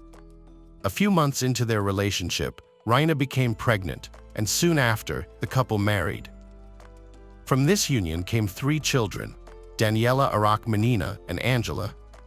Due to her new responsibilities as a mother, Reina had to give up her dream of obtaining a second higher education degree. Initially, their marriage seemed ideal. However, over time, their age difference began to strain the relationship, leading to frequent quarrels. Understanding that constant conflicts were harmful to their children, Daniel decided it was best for them to separate after 8 years together. A lengthy legal battle ensued over child custody. Family court specialists intervened when both parties struggled to reach an agreement on their own. They decided on conducting psychological evaluations to ascertain the children's preferences regarding their living arrangements. The experts concluded that custody should be awarded to the father, considering his age, financial stability, and taking into account the opinions of the older children. Despite the recommendations from experts, the judge presiding over the case disregarded their and awarded custody of the older children to Reina. Angela, the youngest daughter, was placed under the care of one of Daniel's sisters. Tragically, this decision not only took away their future, but also affected their lives. Subsequent years proved that the judge should have paid more attention to expert advice. Reina's interests seemed to be more focused on alimony than on the welfare of her children. After obtaining custody of her older children, she promptly handed them over to her mother, believing it was the best solution for everyone. She then initiated a new legal battle over alimony payments. Reina contended that her ex-husband had failed to pay any of the court-ordered alimony. Daniel, however, argued that he had met all his obligations but could not provide proof, alleging that these payments were made in cash. This legal dispute lasted several months and concluded in favor of Reina, with Daniel having to make another alimony payment. During this second legal proceeding, an important development occurred. Reina's mother testified on behalf of her former son-in-law, Daniel. She maintained that Daniel was a commendable father who deserved better treatment, emphasizing that he and her daughter had shared 8 beautiful years together. She attested to his responsibility and dedication as both a husband and father. It's important to note that Reina did not completely neglect her children. She visited them almost daily at their grandmother's residence and often took them home on weekends. However, during most other times, she appeared to focus on enjoying life to its fullest. At one of these social gatherings, she met Victor Alexander Putor. Victor was 2 years younger than Reina and had an intriguing presence. he was mystically minded with long black hair and glowing white contact lenses, and a biker as well as a metalhead. Despite these traits making quite an impression initially, he also exhibited qualities less desirable: dirty and unkempt appearance, alongside an introverted and insecure personality. Yet these quirks did not deter Renick. Soon enough, they moved in together. While some might have raised eyebrows at this union, even Renick's mother welcomed Victor into the family circle after hearing numerous stories about his difficult upbringing involving a strict father due to his mother's absence. Victor was born in 1987 and spent his early years with his father. The nature of their relationship is unclear, but it's evident that Victor learned to adapt to various circumstances, even those that were uncomfortable. While his appearance set him apart, no one in his surroundings considered him odd. From a young age, Victor avoided conflicts. He excelled academically and graduated with honors. However, financial constraints prevented him from attending university. As a result, he sought employment and soon secured an internship at a motorcycle repair shop. This experience ignited his passion for motorcycles. Over time, Victor purchased a Harley-Davidson motorcycle and became part of the motorcycling community. Despite leading a quiet and law-abiding life without even a parking ticket on his record, his appearance, including black clothing, eye makeup, painted nails, and occasionally white contact lenses, instilled fear in those around him. Rarely did he control, but there were moments when his darker side emerged. One neighbor recalled an incident where Victor caught a neighbor's chicken, slit its throat, and drank the blood directly from the wound. Victor and Renick took care of the children during weekends and sometimes on weekdays, giving the grandparents relief from their 3 noisy grandchildren. They observed that Renick's new partner was kind and attentive to the children. Moreover, Renick never complained about Victor, and they never seemed to quarrel, a fact that pleased her parents greatly. However, there was one unsettling piece of information. Victor had a 10-year-old daughter with a restraining order preventing him from approaching her. Renick's parents couldn't comprehend why the girl's mother would take such action. In an attempt to understand more about Victor, Renick's stepfather discreetly followed him on several occasions, but found nothing incriminating or unusual.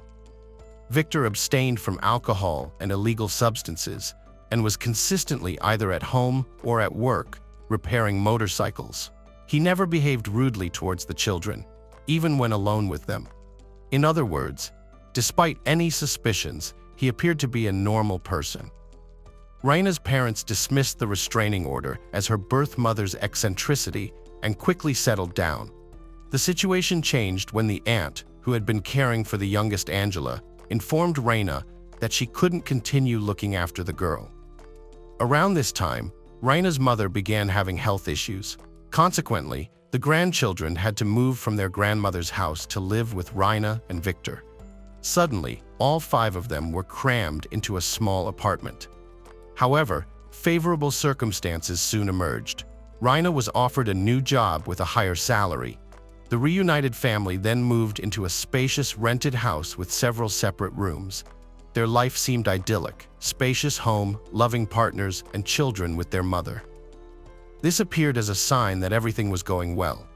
But perhaps it wasn't entirely true. Renick soon lost her job, leading to financial troubles for the family.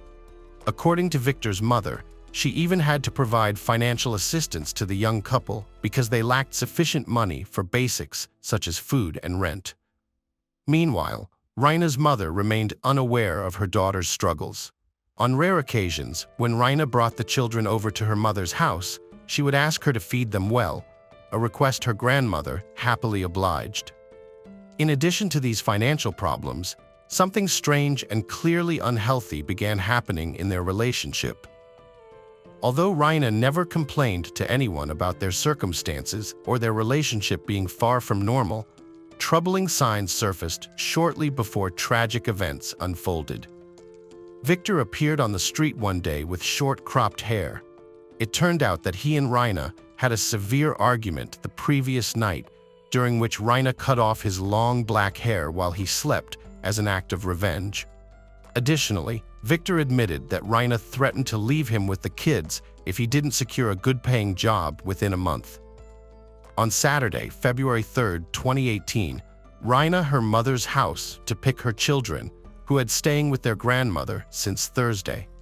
Renick's mother didn't notice anything unusual about her daughter's behavior. In fact, she was sociable and exhibited a normal mood.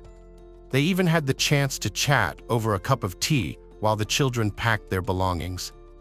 The next day, early Sunday morning, February 4th, Renick and her mother had a brief telephone conversation where they discussed current affairs and agreed to call each other later. Renick never contacted again after that. Despite numerous attempts to reach her through calls and many text messages sent to both her daughter and grandchildren, there was no response. The concerned woman called Victor as well, but he did not answer either.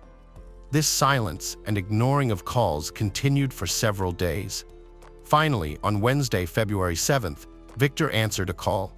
He assured Renick's mother that everything was in order and promised that Renick would call back soon to explain everything in detail. He asked her not to worry and to wait for the call. However, the daughter never called back. It became clear to the parents that something terrible had happened. A day later, they received a call from law enforcement officers who informed Renick's parents of the horrifying details of what had transpired.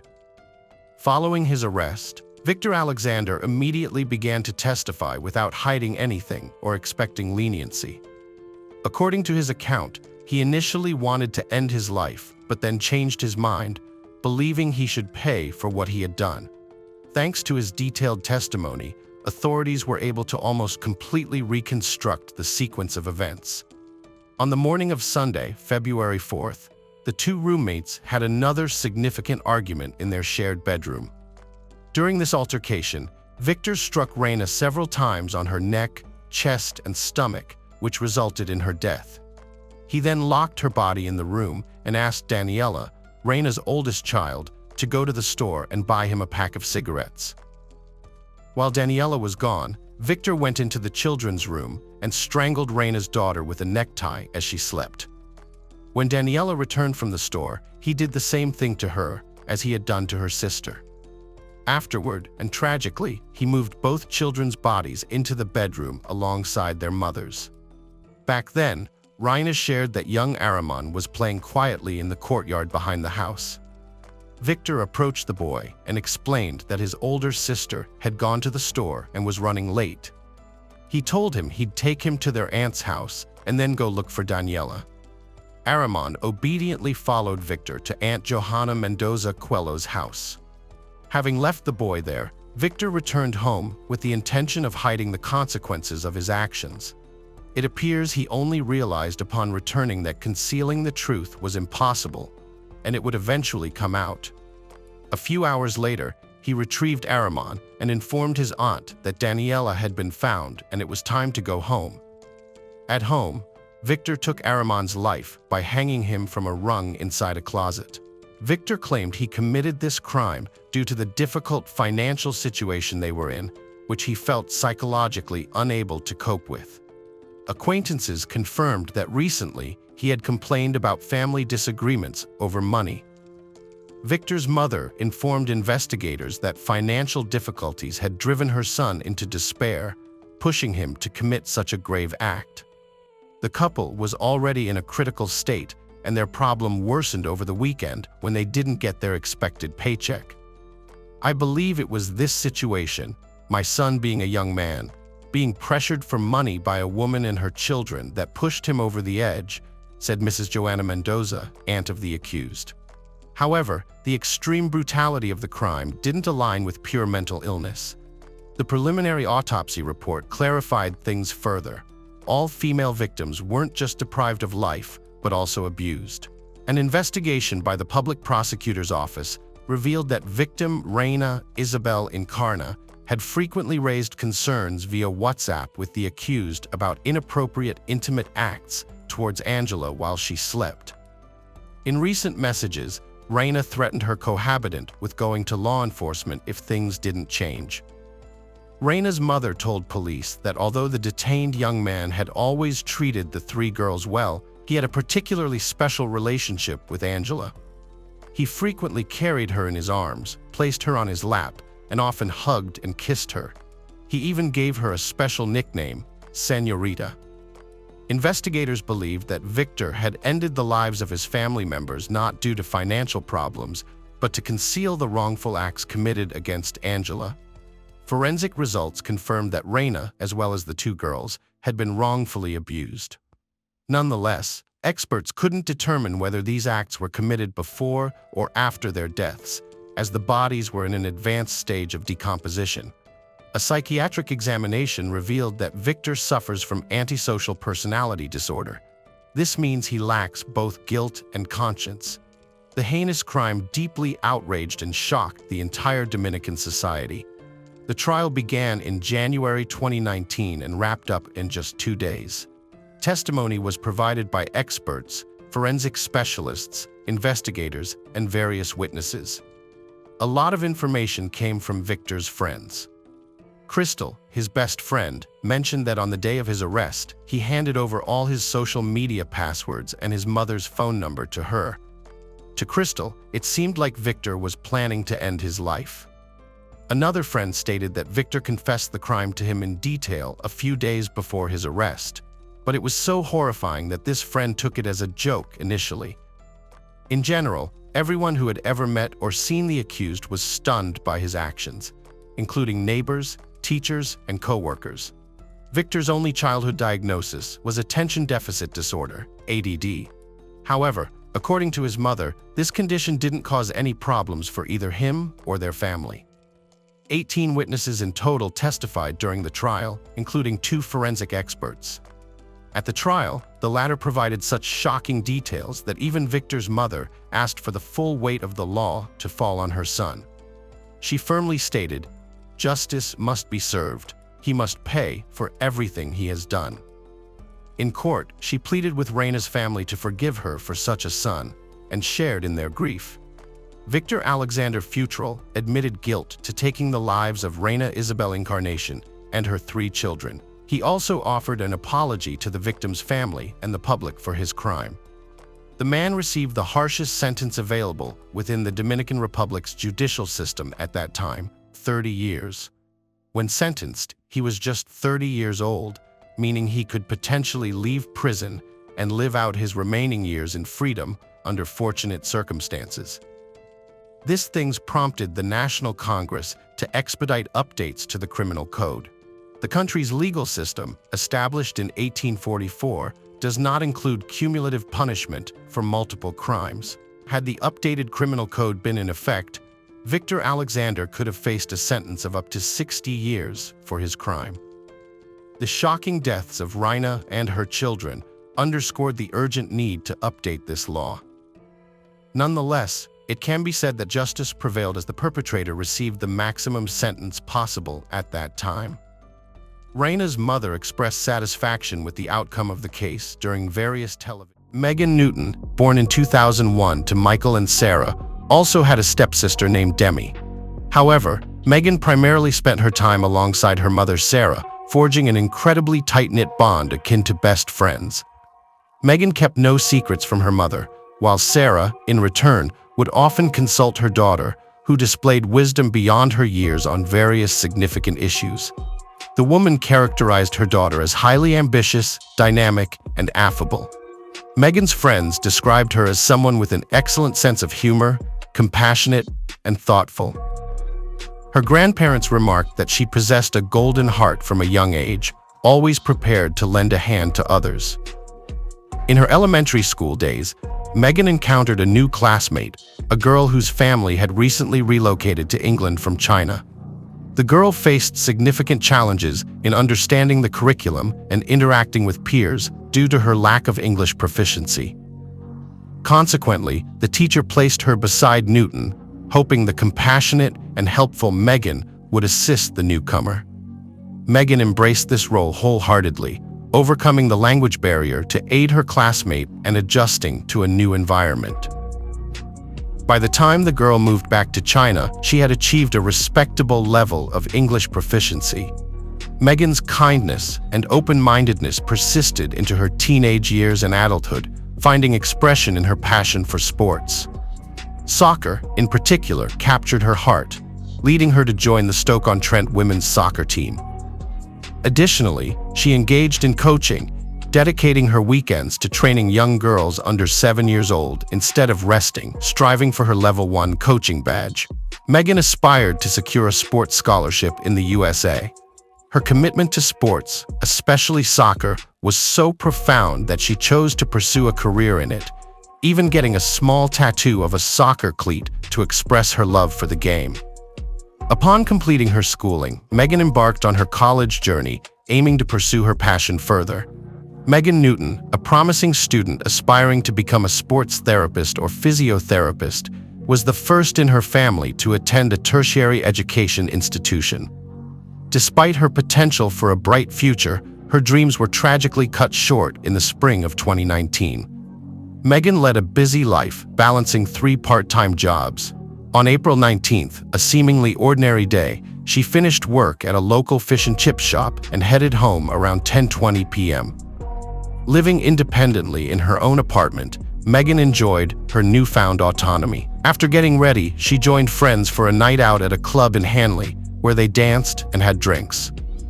By Saturday morning, a grim discovery was made in her apartment: Megan's lifeless body, naked and covered in blood, a victim of a brutal stabbing.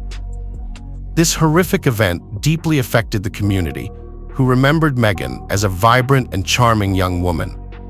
The apartment paperwork and IDs conclusively identified the deceased as Megan Newton, a young woman who was brutally murdered in her bedroom. Megan's family was promptly notified by the police upon their arrival, and they had to face the heartbreaking task of identifying their daughter at the morgue.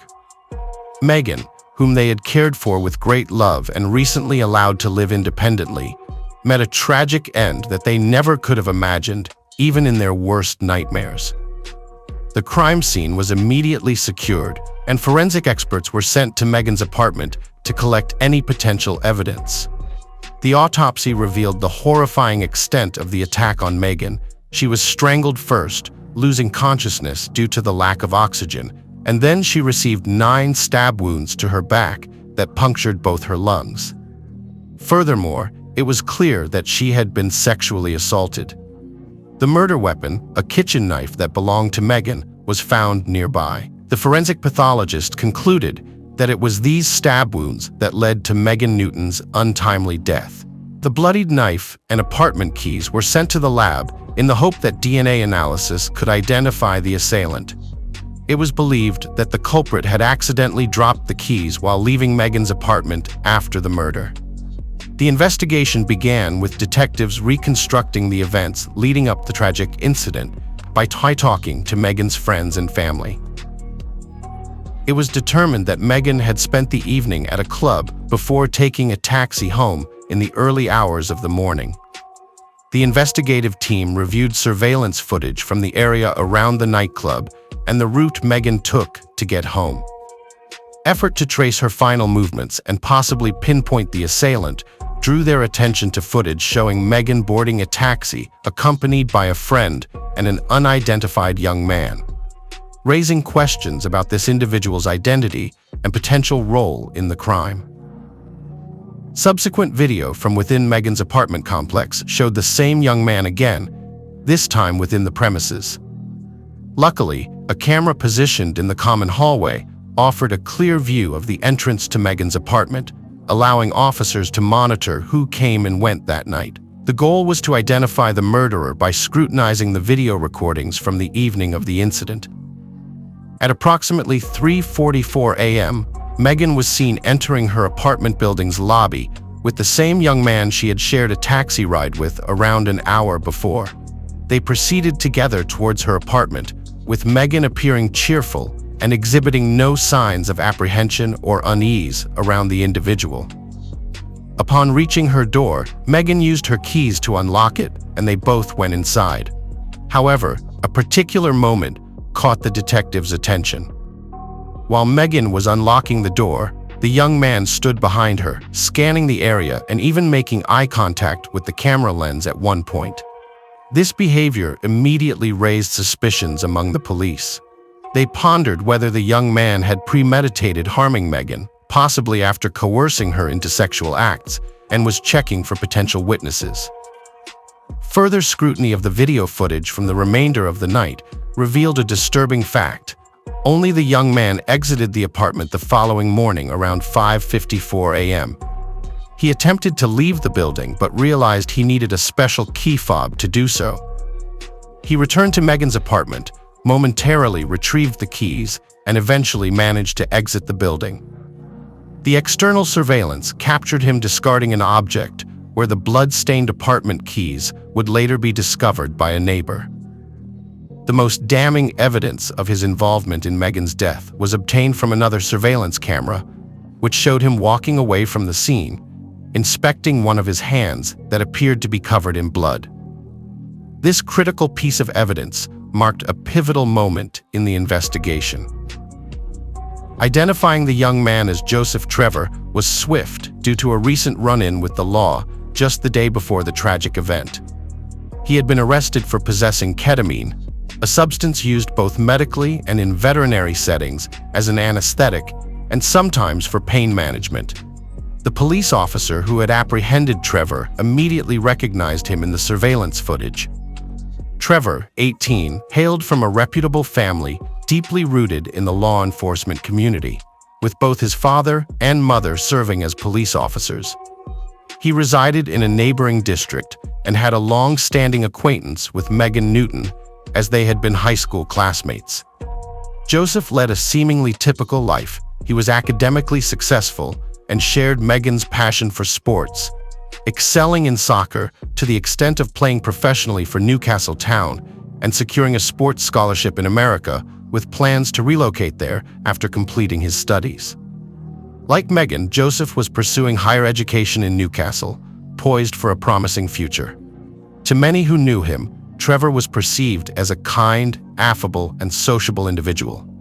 Yet he harbored a less visible, volatile side to his character, capable of shifting from a jovial and engaging demeanor to one that was reclusive, brusque, and abrupt without any discernible trigger. This unpredictability left acquaintances unsure of which version of Joseph they would encounter on any given day. When the detectives in the Megan Newton case began to look more closely at Trevor's background, they came across some very unpleasant information about his past. Approximately 3 years earlier, at age 15, he was suspected of abusing another teenage girl because the attempt at intimate contact failed. He was not charged or punished. However, everyone around the school knew about the incident. After this incident, classmates at the school began to call Trevor a predator and child molester since the public arrest at the school could not go unnoticed. Now, for the police, this information became a warning because Megan was also subjected to forced sexual intercourse that night. Joseph Trevor was identified as the primary suspect in the assault case. Investigators focused on his movements that night. They already knew from surveillance footage that he was near the nightclub and got into the same taxi as Megan, later heading to her apartment with her. Detectives were unsure what Joseph Trevor did before arriving at Newton's home. They discovered that Joseph attended a party with school friends the previous evening. Coincidentally, they ended up in the same bar as Newton. Since they knew each other from school, they greeted each other and continued to enjoy their time separately. However, Joseph didn't stay long at the nightclub. Security noticed he had a packet of white powder and called the police. The squad that arrived detained Joseph and took him to the nearby police department. Despite his parents being in law enforcement, Joseph faced no legal repercussions. The officers unlocked his cuffs, seized the ketamine, and let him go, advising him to return home and avoid further drug use. Ignoring their advice, Joseph returned to the club where Megan was. He was denied entry, and around 2:40 a.m., he met Megan by the taxi queue. He shared his recent ordeal at the police station and his concern about facing his parents. Megan, always compassionate, let Joseph borrow her phone to contact a friend, but he couldn't find a place to stay. Seeing his distress, Megan invited Joseph to stay on her living room sofa. In the morning, once sober, he could decide how to approach his parents. Trevor gratefully agreed to Megan's offer, which explains why surveillance footage showed him entering a cab with Megan and her companion. He messaged his dad, falsely claiming he'd spend the night at a friend's place. The cab first dropped off Megan's companion before taking Megan and Trevor to her apartment on Fletcher Road. Surveillance recorded them entering the building and later captured Trevor discarding stained keys in the yard. Authorities believe that during those few hours, Trevor violently assaulted Megan, leading to her death. The evidence was clear, leaving Trevor with no way to dispute the accusations. Law enforcement was ready to apprehend him, and astonishingly, Trevor had already informed his parents about his role in Megan's death. After leaving the apartment just before dawn, Trevor went to a bridge over the A500 in Stoke-on-Trent. Sitting on the barrier with his legs hanging over, he seemed to be considering jumping. He perhaps sought an escape from the consequences of his deeds, contemplating suicide. Trevor had a history of depression and prior suicide attempts, and had been seen on this bridge before. A bystander noticed Trevor and promptly alerted the authorities. They arrived quickly and transported him to the hospital for a psychiatric assessment. After evaluation, medical professionals deemed it safe for him to be discharged, and he returned home under the watchful eye of his father. Joseph revealed the whole truth to his mother. He could no longer carry the weight of his actions and was wary of the inevitable consequences of his deeds. After gathering his thoughts, he approached his mother and confessed his involvement in Megan Newton's death with the simple statement, "I did something bad." He also shared these confessions with a few of his friends, possibly driven by or other emotions to admit to actions that couldn't be undone. Once Joseph's mother heard his admission, she quickly contacted the authorities to report his confession. However, by that time, the investigative team had already identified Joseph Trevor as their prime suspect through surveillance footage and were coordinating his arrest. The young man was taken to the police station for questioning, where he acknowledged being at Megan's residence that night, but couldn't provide details about the brutal attack. His account was consistent with surveillance footage showing their entry into her apartment. She had kindly offered him the couch for the night. Trevor claimed that their physical interaction was consensual and that after their intimacy, he blacked out. He had no memory of the subsequent events and couldn't clarify the specifics of the incident or his motivations.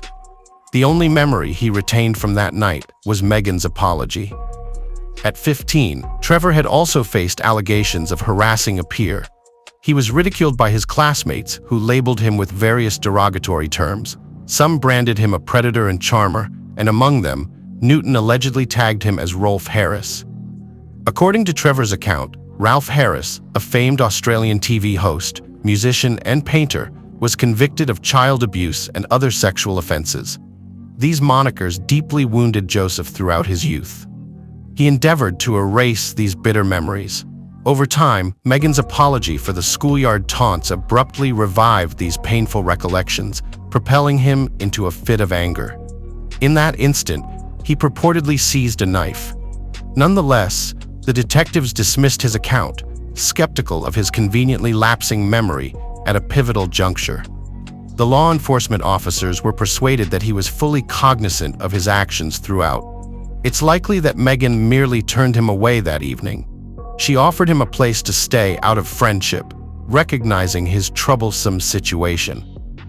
Having known each other for years, attending the same school and now the same college, they shared numerous interests and aspirations for the future. Their mutual enthusiasm for soccer might have led her to believe it was safe to share her space with him overnight. Upon returning to the apartment, Joseph attempted to escalate their interaction to a more intimate level. Megan was not receptive and declined. This deeply frustrated Trevor, especially under the influence of alcohol and drugs. Disregarding her objections, he chose to use force in an effort to eliminate the risk of her reporting the incident. He decided to take drastic measures to ensure her silence permanently. Shortly after Megan Newton's tragic passing, Joseph Trevor faced charges for intentionally ending the life of his fellow student along with committing 2 acts of sexual violence. The assault was discovered to have occurred in a manner involving multiple attacks. He was apprehended at his residence, and after several months the legal proceedings commenced, despite his initial partial admission. Joseph first refused to admit guilt, but later he changed his story. He acknowledged causing Megan's death, though he insisted the relations that night were consensual. He maintained this stance until the trial commenced on February 17, 2020. At the start of trial, he suddenly shifted his plea to guilty on all counts. This move seemed aimed at avoiding a lengthy trial, perhaps expecting that the jury would quickly dismiss his defense. As a result, Joseph received a life imprisonment sentence with eligibility for parole after a minimum of 21 years and 65 days. A dramatic moment unfolded in court when Trevor, during sentencing's conclusion, turned towards Sarah, Megan's mother, and silently mouthed, "Sorry." This action deeply infuriated her. Apologies at this juncture were meaningless and could neither amend the past nor alleviate the prolonged suffering Megan's family endured while awaiting trial. His belated apology appeared as an additional insult to the grieving mother. No apology could bring back Sarah's daughter or negate Joseph's heinous actions that night. The indifference Trevor displayed in surveillance footage post-incident, showing him nonchalantly leaving Megan's residence, underscored his lack of remorse. The irreversible harm inflicted on Megan and her family robbed them of future joys and milestones, leaving them burdened with lifelong sorrow. Megan's closest friend, Ricardo Eccles, shared that they had plans to shop in Manchester the day after her passing. He was heartbroken upon learning of his friend's sudden loss and spent days in shock. However, in honor of Megan, he gathered himself and initiated a fundraising effort to assist with Newton family's funeral costs. His efforts successfully raised several thousand British pounds, which were handed over to Megan's mother. Megan had always been a pillar of support for those in distress. Now it was time for her supporters to reciprocate by providing emotional support and assistance to her family and all who cherished her brief yet impactful life.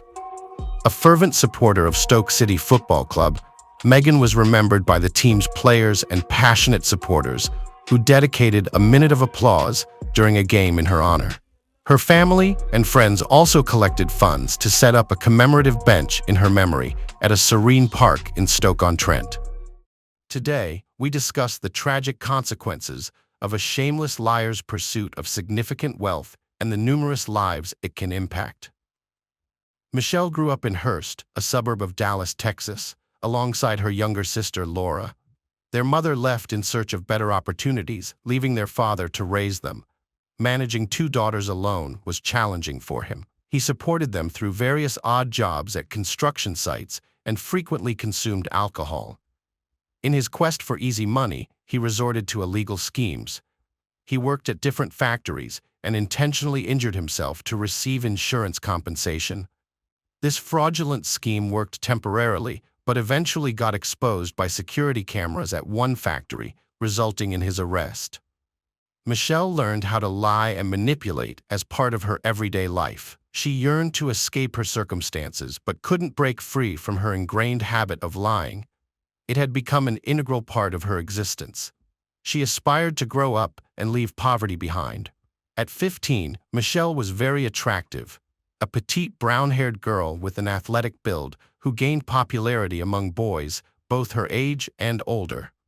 Recognizing that her beauty and charm could be powerful tools, she began manipulating men to get what she wanted, starting a series of relationships. At 17, Michelle dropped out of school and married 16-year-old Kenneth O'Brien after convincing him she was pregnant. Kenneth joined the army, assuming full responsibility for his young wife and their supposed unborn child. The couple moved frequently due to military assignments. They had 2 children together. However, temporary military housing was far from what Michelle desired for her life. Dissatisfied with such an existence, she left Kenneth after 5 years. She spread false claims that the reason for leaving him was abuse and infidelity on his part. After returning to Hurst, Michelle portrayed herself as a victim of domestic abuse in front of her relatives and friends. She received the essential support and began to rebuild her life. Sometime, she started dating Brandon, a former classmate. Deeply in love with Michelle, Brandon accepted her 3 children. The couple prepared for their wedding. However, Brandon discovered that Michelle was still married to her first husband. She'd been too afraid to initiate the divorce due to the abuse she claimed to have faced, hence never sent the papers. With legal assistance, they quickly resolved the issue and married in 1994. Initially, family life was pleasant. Brandon focused on building his IT company while Michelle worked as a dental assistant. However, a quiet family life did not fulfill Michelle's aspirations. She desired more. She began bringing home various dental equipment and stealing money. Brandon sensed something amiss. Eventually, Michelle was caught in the act of theft. Through sheer luck, she avoided trial, but Brandon's trust in her was shattered. Neighbors informed Brandon that numerous cars were seen at their house during his absence. Consequently, he installed voice recorders throughout their home and uncovered the presence of various men visiting during the day. Brandon conducted an investigation and discovered that Michelle's first marriage ended due to her infidelity, not because of her husband's abusive behavior as she had claimed. His patience exhausted, he demanded a divorce. Enraged by this decision, Michelle sought revenge while Brandon was at work. Brandon recounted an incident where she destroyed his aquarium worth thousands by pouring Comet into it, killing all the fish inside. Additionally, she poisoned his dog Domino with sleeping pills. These acts marked just the start of further turmoil for Brandon. In the unfortunate conclusion to their marriage, it became clear that Michelle's actions with other men were far worse than anything she'd done with Brandon. It emerged that John Paul Ray, another student from Hearst High School, was actually the father of her first child. Instead of informing John Paul Ray about this fact, Michelle convinced Kenneth O'Brien that he was the father, which led him to marry her and believe for 13 years that their eldest son was his biological child. Brando later informed the police that Kenneth had been paying child support for a child he believed was his, unaware of the truth. After Brandon and Michelle divorced, Michelle moved in with John, her first child's father. They lived together in a civil marriage for 8 years. Their relationship ended when Brando began to suspect infidelity. Michelle did not deny her affair, she admitted it. Brandon relocated, leaving most of their property to Michelle. Michelle's next relationship was with Greg Williams. Both had experience from failed marriages. Greg had been married twice and had a daughter. Following his 2003 divorce from Katie, they amicably decided on joint custody for their daughter Taylor without an official alimony agreement due to their good terms. Greg was affluent, successful, and generous, traits that made him ideal for Michelle. In 2007, Greg and Michelle welcomed a daughter named Michaela and got married the following year. Their marriage embodied the American dream: financial stability, children, and love, everything Michelle had wished for. It appeared Michelle's perseverance led her to achieve her dreams. Greg Williams held his family in high regard. Growing up in a disciplined household, he was self-made from a young age. Passionate about sports and holding a black belt in martial arts, Greg also had an interest in firearms. Both he and Michelle kept guns at home. While Michelle stored her silver .40 caliber gun securely in a safe, Greg kept his black Les Baer .45 caliber gun loaded under the bedside table. Together, the couple aimed to build a happy and fulfilling marriage. Michelle and Greg often hosted birthday parties for their children from previous marriages. Michelle's adult children frequently gathered for barbecues and enjoyed swimming in the pool. Their house was always bustling with friends and family. Yet despite their beautiful suburban home, Greg and Michelle were not a typical American couple. They had met through a BDSM website and discussed topics like domination, sadism, and masochism. Their vibrant house parties often led to numerous complaints from neighbors. To avoid further issues, the couple decided to relocate without making their decision public. The night before the move, both Michelle and Greg found it difficult to sleep. They were preparing to purchase a new house for $4.5 million, and spent a lot of time discussing this significant purchase. Eventually, Greg stayed alone in the bedroom while Michelle went to comfort her crying daughter and fell asleep beside her. On October 13, 2011, at 4:40 a.m., the police received an urgent call from Michelle. She tearfully reported that she and her husband had been attacked by an intruder who wounded her and shot her husband. Police arrived at the scene within minutes. Inside the house, they found a television turned on and a child sleeping undisturbed on the couch. It was Michelle's daughter, who seemed entirely unharmed by the incident. Observing Michelle closely, officers noted that her behavior appeared unusual for someone who had just experienced a home invasion. Soon, the street swarmed with police cars, detectives, and criminologists. The area got closed off, and officers searched every inch of the house. Michelle was fully dressed, her hair styled neatly, and she behaved quite calmly. She claimed to have been asleep, yet her attire and demeanor appeared otherwise. As the sole witness, Michelle was taken to the police station for questioning. After several of speaking with the police, Michelle's testimony began to falter. According to her account, an attacker dressed in all black struck her on the head with a wrench. She fell to the ground but remained conscious and heard a shot. Then, she said, the stranger exited through the back door. However, Michelle Williams' narrative did not align with what detectives observed at the crime scene. Greg Williams had been shot in the head while lying in bed. A .45 caliber gun, supposedly used by the assailant, was found near the back door along with a wrench. Neither had fingerprints. Additionally, there were no signs of forced entry. Valuables like jewelry and money were left untouched. Footage from a neighbor's security camera showed only one car entering the closed area around their house a few hours before the incident. The police confirmed it belonged to a delivery boy. In an attempt to mislead investigators, Michelle concocted her own version of events. She claimed to have hit herself with a wrench and staged the scene as if it were a break-in. Yet detectives conducted thorough investigations and identified several inconsistencies. Michelle was fully dressed, her hair styled and makeup applied, suggesting that she might have been expecting someone. The firearm was discovered inside the residence. However, there were no fingerprints found. A critical piece of evidence contradicting Michelle's statement was $20,000 in cash, which remained untouched. Michelle could not provide a reason for why a successful businessman and dedicated father would decide to end his own life, but she did offer an explanation for her actions. Michelle asserted that her motive was to protect their young daughter from the harsh reality of her father's death. She admitted to law enforcement that she wiped the firearm clean and washed Greg's hands to remove any fingerprints. Following this, she staged a break-in at the residence and alerted authorities. While this account seemed unusual, it shed light on why there was an absence of evidence at the scene. Michelle confessed to sanitizing the crime scene with bleach and inflicting injuries on herself using a wrench from the onset.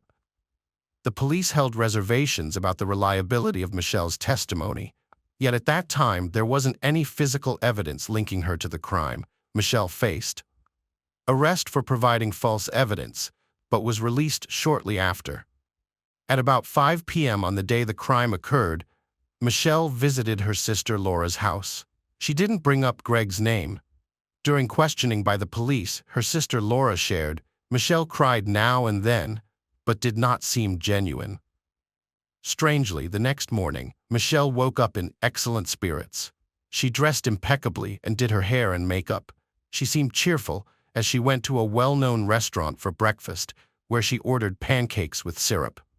While law enforcement probed the theory that Greg might have taken his own life and sought motives and evidence, Michelle inadvertently revealed both motive and evidence of her involvement. Reviewing documents from the initial interrogation, officers noted a crucial point. Although Michelle claimed indifference toward money, her behavior suggested otherwise. After Greg passed, Michelle began withdrawing funds from family accounts rapidly and spent significant amounts of money. She processed these withdrawals through Greg's IT company. The specific amounts aren't disclosed publicly, but were presumed substantial. Following the proceeds from selling a frozen yogurt store in Keller, Michelle made a critical error when she reached out to the insurance company aiming to claim Greg's life insurance payout. Michelle was the sole beneficiary of Greg's life insurance policy, issued on August 12, 2011, just before the crime occurred.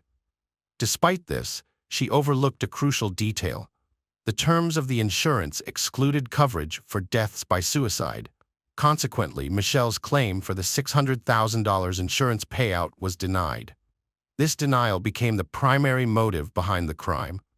Subsequently, another instance of fraud came to light. Michelle had used falsified financial documents to secure mortgage loans for a house they intended to purchase together. Account numbers were deliberately altered, and these modifications went unnoticed by the lender. Following Greg's death, Michelle canceled an appointment with the mortgage company, resulting in the fraudulent account not being examined until it drew police attention. In fact, to add further intrigue, shortly thereafter, Michelle issued a check for $188,000 to her attorney Kenneth Wycorn and embarked on a week-long vacation to Grapevine with her children. The investigation extended over 3 months and meticulously dismantled all of Michelle's fabrications. The autopsy revealed that Greg had been shot from a distance ranging from 12 to 18 inches. Additionally, toxicological findings indicated that Greg had a significant quantity of sleeping pills in his system at the time of death.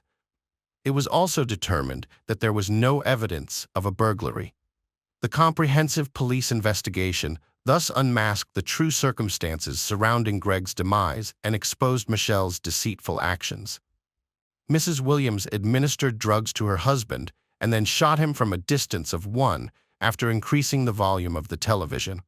Michelle's daughter, who was asleep in her room, did not hear anything. On November 3, 2011, based on the medical examiner's findings, Greg Williams' death was officially classified as a homicide. Michelle Williams was apprehended on January 9 while on her way to a fitness center. She faced charges of murder, evidence tampering, and providing false testimony to the police. She was both the sole witness to the crime and the primary suspect. Her bail was initially set at $522,000 for release from custody, but she was eventually released on $85,000 bail after spending a week in detention. Leaving the prison dressed in sportswear, Michelle wore an ankle monitor and was accompanied by Kenneth Wycorn, who formally represented her legal interests. Greg's first wife, Katie, expressed intense frustration upon discovering that Wycorn was defending Michelle. The funds used for his fees were part of Greg's estate and should never have been allocated towards the expenses of someone accused of his murder. Court records indicate Kenneth Wycorn served as Katie and Greg's divorce attorney. His name and signature appeared in legal documents related to their daughter Taylor's custody agreement in 2008. Wycorn defended his involvement by clarifying that while his firm oversaw the divorce proceedings, he never directly represented Greg's interest personally. According to Wycorn, he learned about the crime through an IT company employee. "It was very shocking," he remarked, and added that Michelle later requested his assistance. After her attempt to benefit financially from Greg's death failed, Michelle Williams adopted the name Shelley and sought a fresh start as a fitness guru, publicly announcing her relationship with Gene Wallace, who is nearly 15 years her junior and a friend of her eldest son. On Facebook, Shelley actively promoted their new fitness club in Bedford online. Over subsequent months, she wore an ankle monitor while enjoying time with her new boyfriend, participating in fitness classes and attending court sessions. Often dressing for court in miniskirts, knee-high boots, and low-cut blouses suggested little sign of mourning for Greg, according to Katie, Greg's ex-wife. Rob Conover, a longtime friend of Greg Williams for over 20 years, frequently attended Michelle's hearings. He recalled how she managed to manipulate the police officers into her as an innocent woman. On October 9, 2013, Michelle Williams, aged 45, entered a plea agreement with the county. She pleaded guilty to falsifying evidence and deadly conduct, resulting in an 18-year prison term for a third-degree felony in only a few states. Even though Michelle confessed to cleaning the gun found in Greg's body, doubts about her guilt arose due to the absence of her DNA at the crime scene. "Everything can go different ways. Go big or go home," Michelle stated in court. "With this plea deal, I'm counting on a few years in prison and then I'll be out on parole." However, in February 2014, Michelle abruptly changed her testimony and proclaimed her innocence. The judge immediately annulled the plea deal and scheduled a trial date. The initial hearings began for Michelle, who was labeled Black Widow by the media. She was accused of intentionally committing a crime against her husband in 2011 to claim insurance compensation. Prosecutors characterized the crime as a calculated scheme aimed at profiting from Greg's life insurance. They argued before the jury that Mrs. Williams had drugged her husband and subsequently shot him in the head to collect on his life insurance policy. The motive was money and greed, said Assistant District Attorney Jack Strickland during court proceedings. Michelle's attorney issued a statement on her behalf. Kenneth Wincorn highlighted the challenges posed by the lack of evidence in this case. He pointed out that the prosecution tried to establish premeditation without considering that multiple house searches yielded no suspect DNA. Police had found cleaning supplies at Michelle's home. However, it was entirely plausible that her fingerprints were there since she lived there and cleaned regularly. On April 21st, the jury was unable to hear the complete and decide on an appropriate punishment. Family friends noted that the couple often quarreled. Based on messages found on social media and various messengers, frequent arguments between them primarily revolved around financial issues. During the trial, the prosecutor stated that in the hours before the incident, Greg Williams had a dispute with his wife over finances and even slapped her for spending funds meant for a house down payment. On the other hand, Michelle Williams's defense argued that Greg took his own life because she needed him alive, not dead. Defense attorney Clay Graham pointed out that Greg suffered from depression and used sedatives and steroids. On the day of the tragedy, he was allegedly experiencing severe depression due to losing his grandmother and best friend to suicide. The defense claimed that when Michelle discovered her husband's gunshot wound, she panicked and tried to hide evidence. Her primary concern was to shield their 4-year-old daughter from trauma by concealing the truth. Throughout the court appearances, Michelle Williams consistently attended in varying outfits, complete with makeup and manicures. At one hearing, dressed in a white blouse and black vest, she maintained a largely composed demeanor but did tear up during presentations of images of Greg Williams's body. Michelle Williams' adult son, Andrew O'Brien, testified that his mother asked him to assist in framing Greg's ex-wife, Katie, suggesting she killed Greg over a custody disagreement concerning their daughter, Taylor. This plan faltered early on, since there had never been any disputes regarding their daughter's custody, a fact difficult to refute. 26-year-old Andrew expressed his shock at this request and thought his mother might be experiencing a mental breakdown. Michelle encountered her sons at the trial when they provided testimony against her. The jury ultimately found Michelle guilty of falsifying the evidence. She attempted to gain a delay in sentencing by claiming she was pregnant with twins. However, this claim lacked confirmation, and the verdict stood. Michelle's acting skills and charisma failed her in court. Faced with the choice between appearing as a cold-blooded criminal or a distressed wife and mother, Michelle opted for the latter. "He did it," she remarked, hiding her face in her hands. She even commended the detective on cracking the case, saying, "I wouldn't have survived this day without you. You won." Before the police expressed their doubts about Michelle's account, few believed that Greg had committed suicide. He had too many reasons to live and fully understood how profoundly a friend's death could impact others. Katie Williams suspected that Michelle began her affair with Gene Wallace while Greg was still alive, possibly providing a motive for the crime. If Greg discovered she was involved with another man, he would have left her, denying her financial benefits, Katie stated. Greg was tolerant but had no patience for infidelity. She devastated numerous lives beyond comprehension, Brandon commented. She is an expert in manipulation. If more of us had been heard in court, things might have turned out differently. Michelle received a 60-year prison sentence and must serve at least 30 years before being eligible for parole. She is currently incarcerated at Mountain View Prison in Gatesville, Texas. As a criminal convicted of fraud and other premeditated crimes, Michelle Williams remains behind bars without showing any remorse or accepting full responsibility for her actions to date. December proved to be the most challenging month of the year for Kia and her family. Despite their efforts to infuse the holiday spirit into their home with decorations, gingerbread baking, and caroling, Kia couldn't shake off the sadness in her eyes. She held on to hope, awaiting Santa's arrival, yet deep down, she knew the greatest gift would never return. On what should have been Nadine's 32nd birthday, Phoebe, her sister, honored her memory with a heartfelt video tribute, concluding with Kia singing a song dedicated to their beloved mother. For Claire, life without Nadine was an endless cycle of torment, haunted by nightmares and memories. Daniel's name was taboo in their household, and David shared in their despair. Despite Christmas passing, grief shrouded them, unable to fill the void left by Nadine's absence. On January 14, 2020, Daniel faced court proceedings via video call, his lawyer requesting a psychiatric evaluation, approved by Judge David Kennedy. Daniel confessed to the murder, blaming intoxication from substances consumed that fateful night.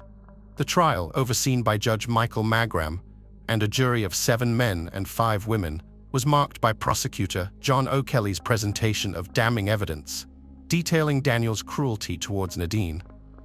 Throughout the 3-week trial, Nadine's family faced the painful reality in the courtroom, while Kia chose to spend some days at home with her granddaughter.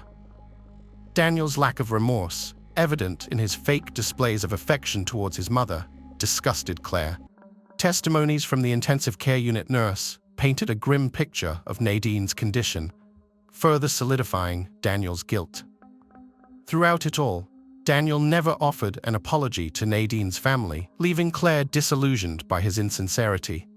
The chilling echoes of mutilated words reverberated mercilessly down the cold, shadowy corridors, each syllable plunging Claire's soul deeper into an abyss of agony. Dr. Linda's relentless discourse stretched over 2 grueling hours, meticulously detailing every gruesome injury inflicted upon Nadine. With each description, the weight of the brutality bore down heavily upon Claire's heart, a relentless assault on her senses. As Dr. Linda's voice pierced through the air, Daniel remained eerily composed, his demeanor untouched by the harrowing accounts laid bare before him.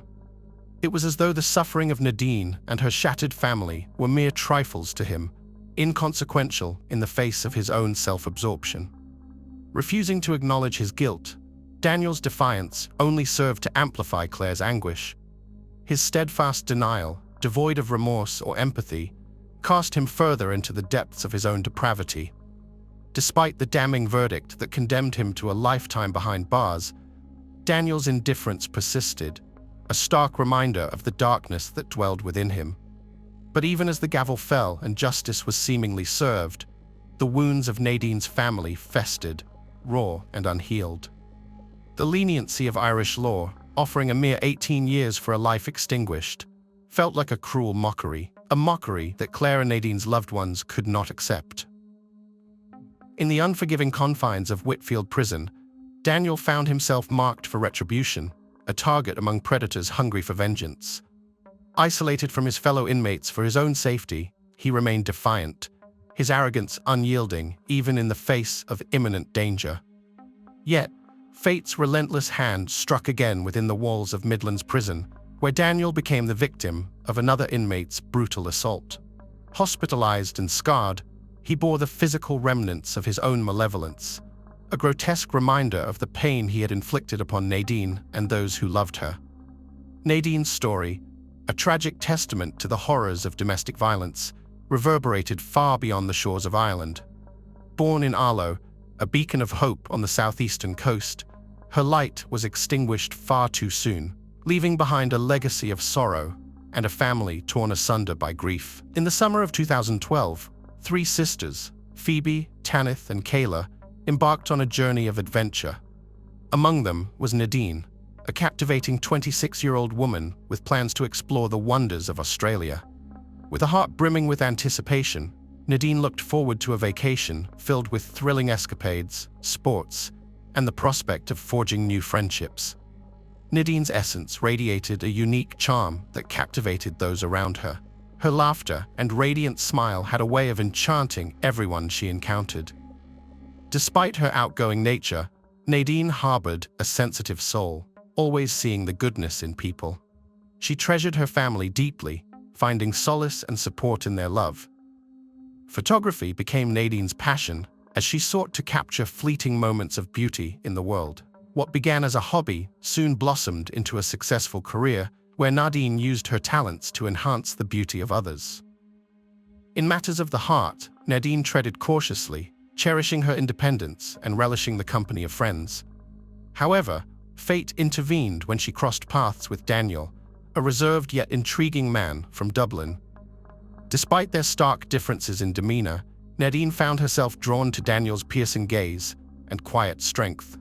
Their connection deepened as they explored the exotic landscapes of Australia together, sharing intimate moments and dreams beneath the sun-kissed skies. Watching Daniel conquer the waves while surfing, Nadine saw admiration and affection reflected in his eyes. Despite the geographical distance and the mysteries surrounding Daniel's life in Dublin, their bond grew stronger with each passing day. Nadine and Daniel's time together in Australia was a symphony of enchantment, promising a love that transcended boundaries. Their connection blossomed swiftly, although Nadine regarded it as a playful flirtation with no strings attached. Phoebe, Nadine's younger sister, was the first to be informed, followed by their mother, Claire, who quickly discerned the casual nature of the relationship. In June of 2013, Nadine returned home bearing unexpected news. She was pregnant with Daniel's child. Despite their attempts to forge a proper family, their relationship floundered, and Nadine found herself navigating the journey of motherhood alone when she gave birth to their daughter, Kia, in November of the same year. Phoebe stood steadfastly by her side, offering support and becoming a guiding presence in those early, challenging days of motherhood. Nadine's pregnancy marked a profound turning point in her life. Despite the dissolution of her relationship with Daniel, she embraced her role as a mother and found new purpose. Phoebe's unwavering support was instrumental during this period of transition. Nadine's story, though tinged with tragedy, is a testament to the power of love and familial bonds. Disappointed by her relationship with Daniel, Nadine longed for a stable and loving environment for her daughter. However, Daniel showed no signs of maturing into a responsible father figure. While Nadine tirelessly worked to provide for Kia, Daniel remained stagnant, refusing to take on the responsibilities of parenthood. In 2016, desperate to create a sense of family for Kia, Nadine made a final attempt by renting a house where they could all live together. However, Daniel's failure to follow through shattered Nadine's hopes for reconciliation. It was a pivotal moment for Nadine, as she came to terms with the reality of Daniel's absence and the broken promises that had plagued their relationship. Despite the pain and disappointment, Nadine emerged stronger, guided by the love for her daughter and the unwavering support of her sister. In the end, Nadine's journey was not defined by the failures of her relationship with Daniel, but by her resilience and determination to create a better life for herself and her daughter. Although Nadine and Daniel had separated, she did not lose hope that Kia would be able to keep in touch with her father. Unlike Nadine, Claire knew that Daniel wouldn't change. His only passion was boxing, and his family and daughter were not important to him. Despite all the difficulties, Nadine stayed strong. She continued to take care of Kia, giving her the love and support that she herself had not received from her father. Even though her daughter grew up without a father, she had an example of a strong and ambitious mother who taught her to never give up. Claire suggested that Nadine go to Rome to celebrate her birthday. The trip took place in October 2019. Arriving in Rome, going out on the terrace, and enjoying the air filled with the smell of coffee and fresh pastries, Nadine confessed to her mother that she was going through a difficult period in her life. Her relationship with Daniel did not lead to anything good. Nadine did not need him and was good at being a mother. She liked her job, her home, and was proud of her achievements. Soon, Nadine was offered a job as a model. At that moment, she saw her future as promising and happy. Back in Ireland, Nadine was disappointed to learn that Daniel continued to make empty promises to visit Kia. One day, when Daniel was supposed to give Nadine money for their daughter, he asked for a meeting. Nadine immediately suspected that it was just an excuse to meet her and not Kia, but she could not refuse. At the same time, Nadine did not want to ruin Daniel's image in Kia's eyes. She still had hope to create a real family, although it seemed more and more impossible every day. Coming up with new excuses for the absence of her father, Nadine tried to protect her baby from disappointment and pain. She didn't want her daughter to suffer from Daniel's irresponsibility and ignorance.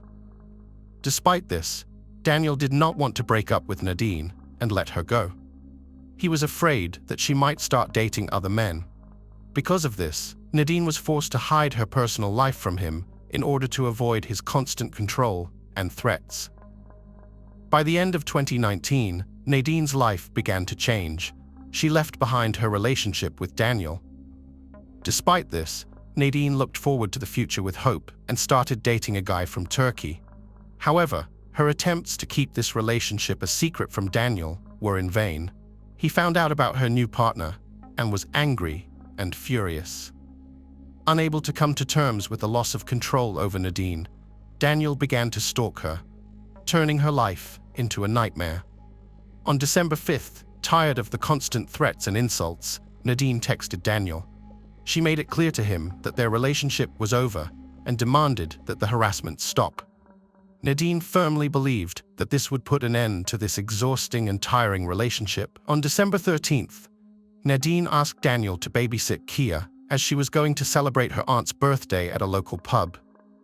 They agreed that Daniel would stay with Kia at Nadine's house while she spent time with her family. Daniel and Nadine lived in different cities. Daniel lived in London, and Nadine lived in Wicklow. On the night of December 14th, Daniel called Nadine several times at 11:57 p.m.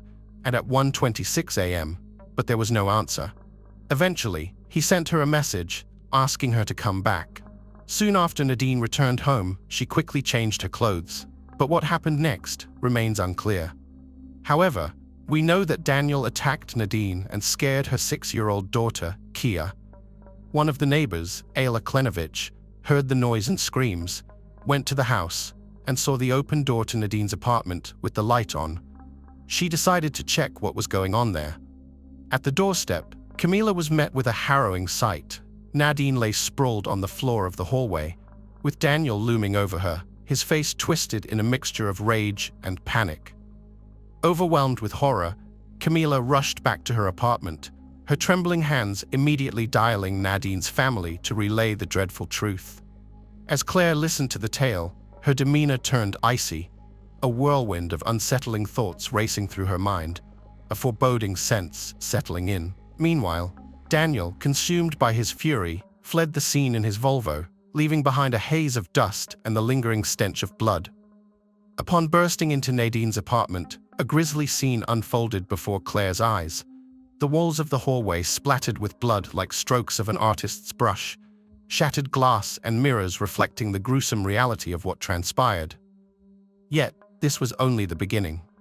At 9:50 a.m., Claire, Phoebe, and Kyle entered the kitchen, only to be met with a gut-wrenching sight.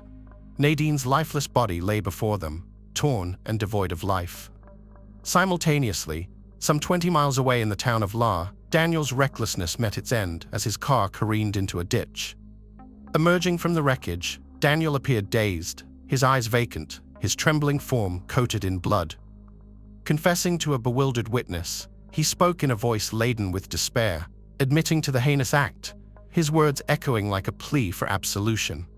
As Daniel was whisked away to the hospital in an ambulance, his murmurs of love for Nadine hung in the air, as if he sought forgiveness in his darkest hour.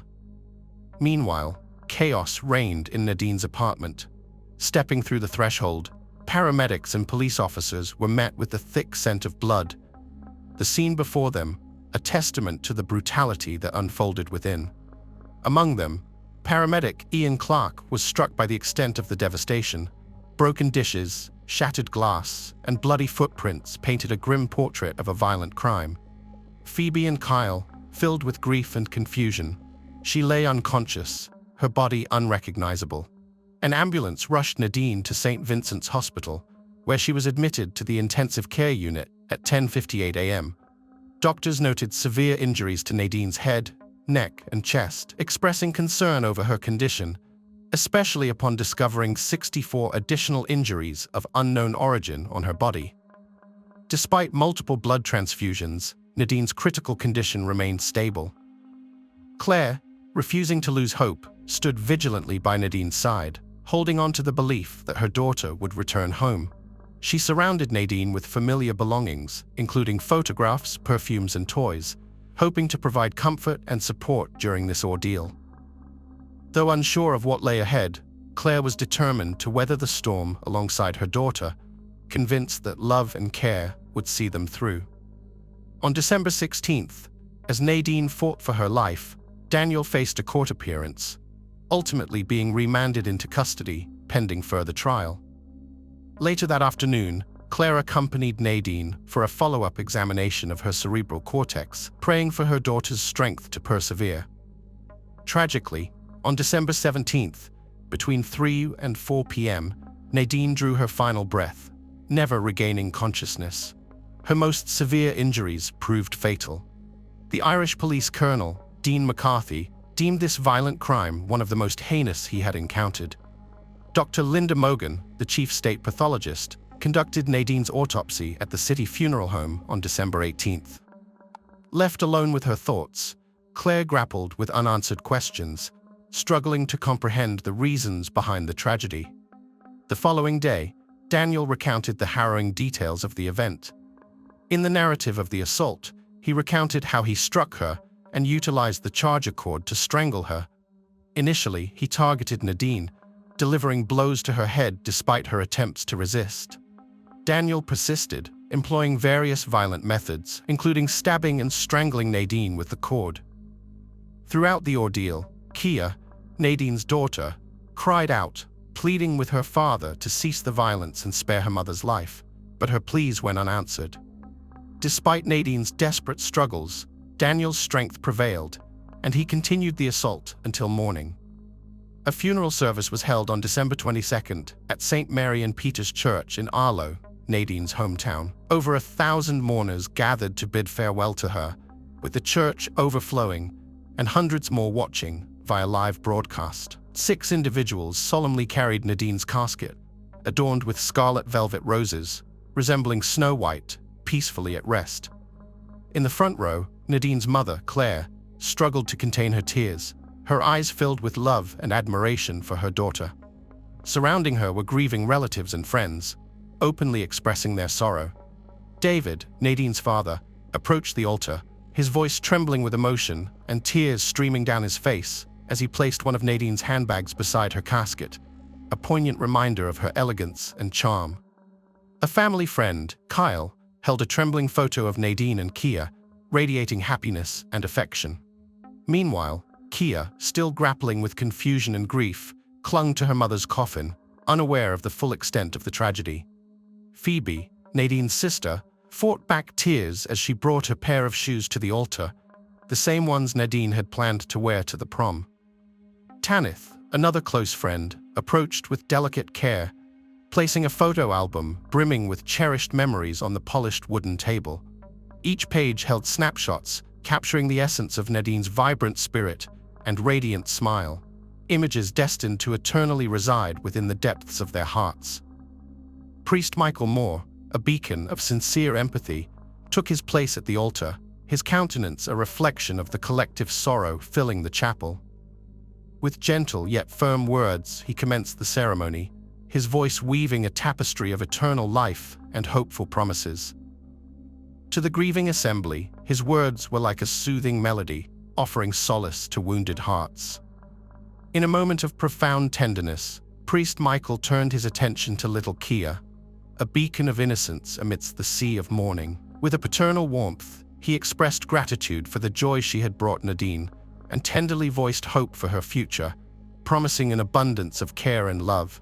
He pledged that they, the gathered mourners, would stand as Kia's guardian angels, a shield against life's harshness. Phoebe and Tanith, their voices choked with emotion, stepped forward to speak the final words, their love and grief intertwining in a poignant tribute to their beloved sister. Tears flowed freely as they bid their farewells, their hearts heavy with the weight of loss. As the strains of funeral music filled the air, marking the close of the ceremony, Nadine's coffin was gently lowered into the earth, finding its final resting place in the hallowed grounds of San Gabriel Cemetery. Loved ones gathered to bid their last goodbyes, their whispered prayers, a solemn tribute to a life lost too soon. In memory of Nadine's spirit and to provide support for Kia, who now faced a future without parental guidance, the Nadine Lot Charity Fund was established. A testament to the enduring legacy of love and compassion, it would serve as a beacon of hope for those in need, ensuring that Nadine's light would continue to shine brightly in the lives of others.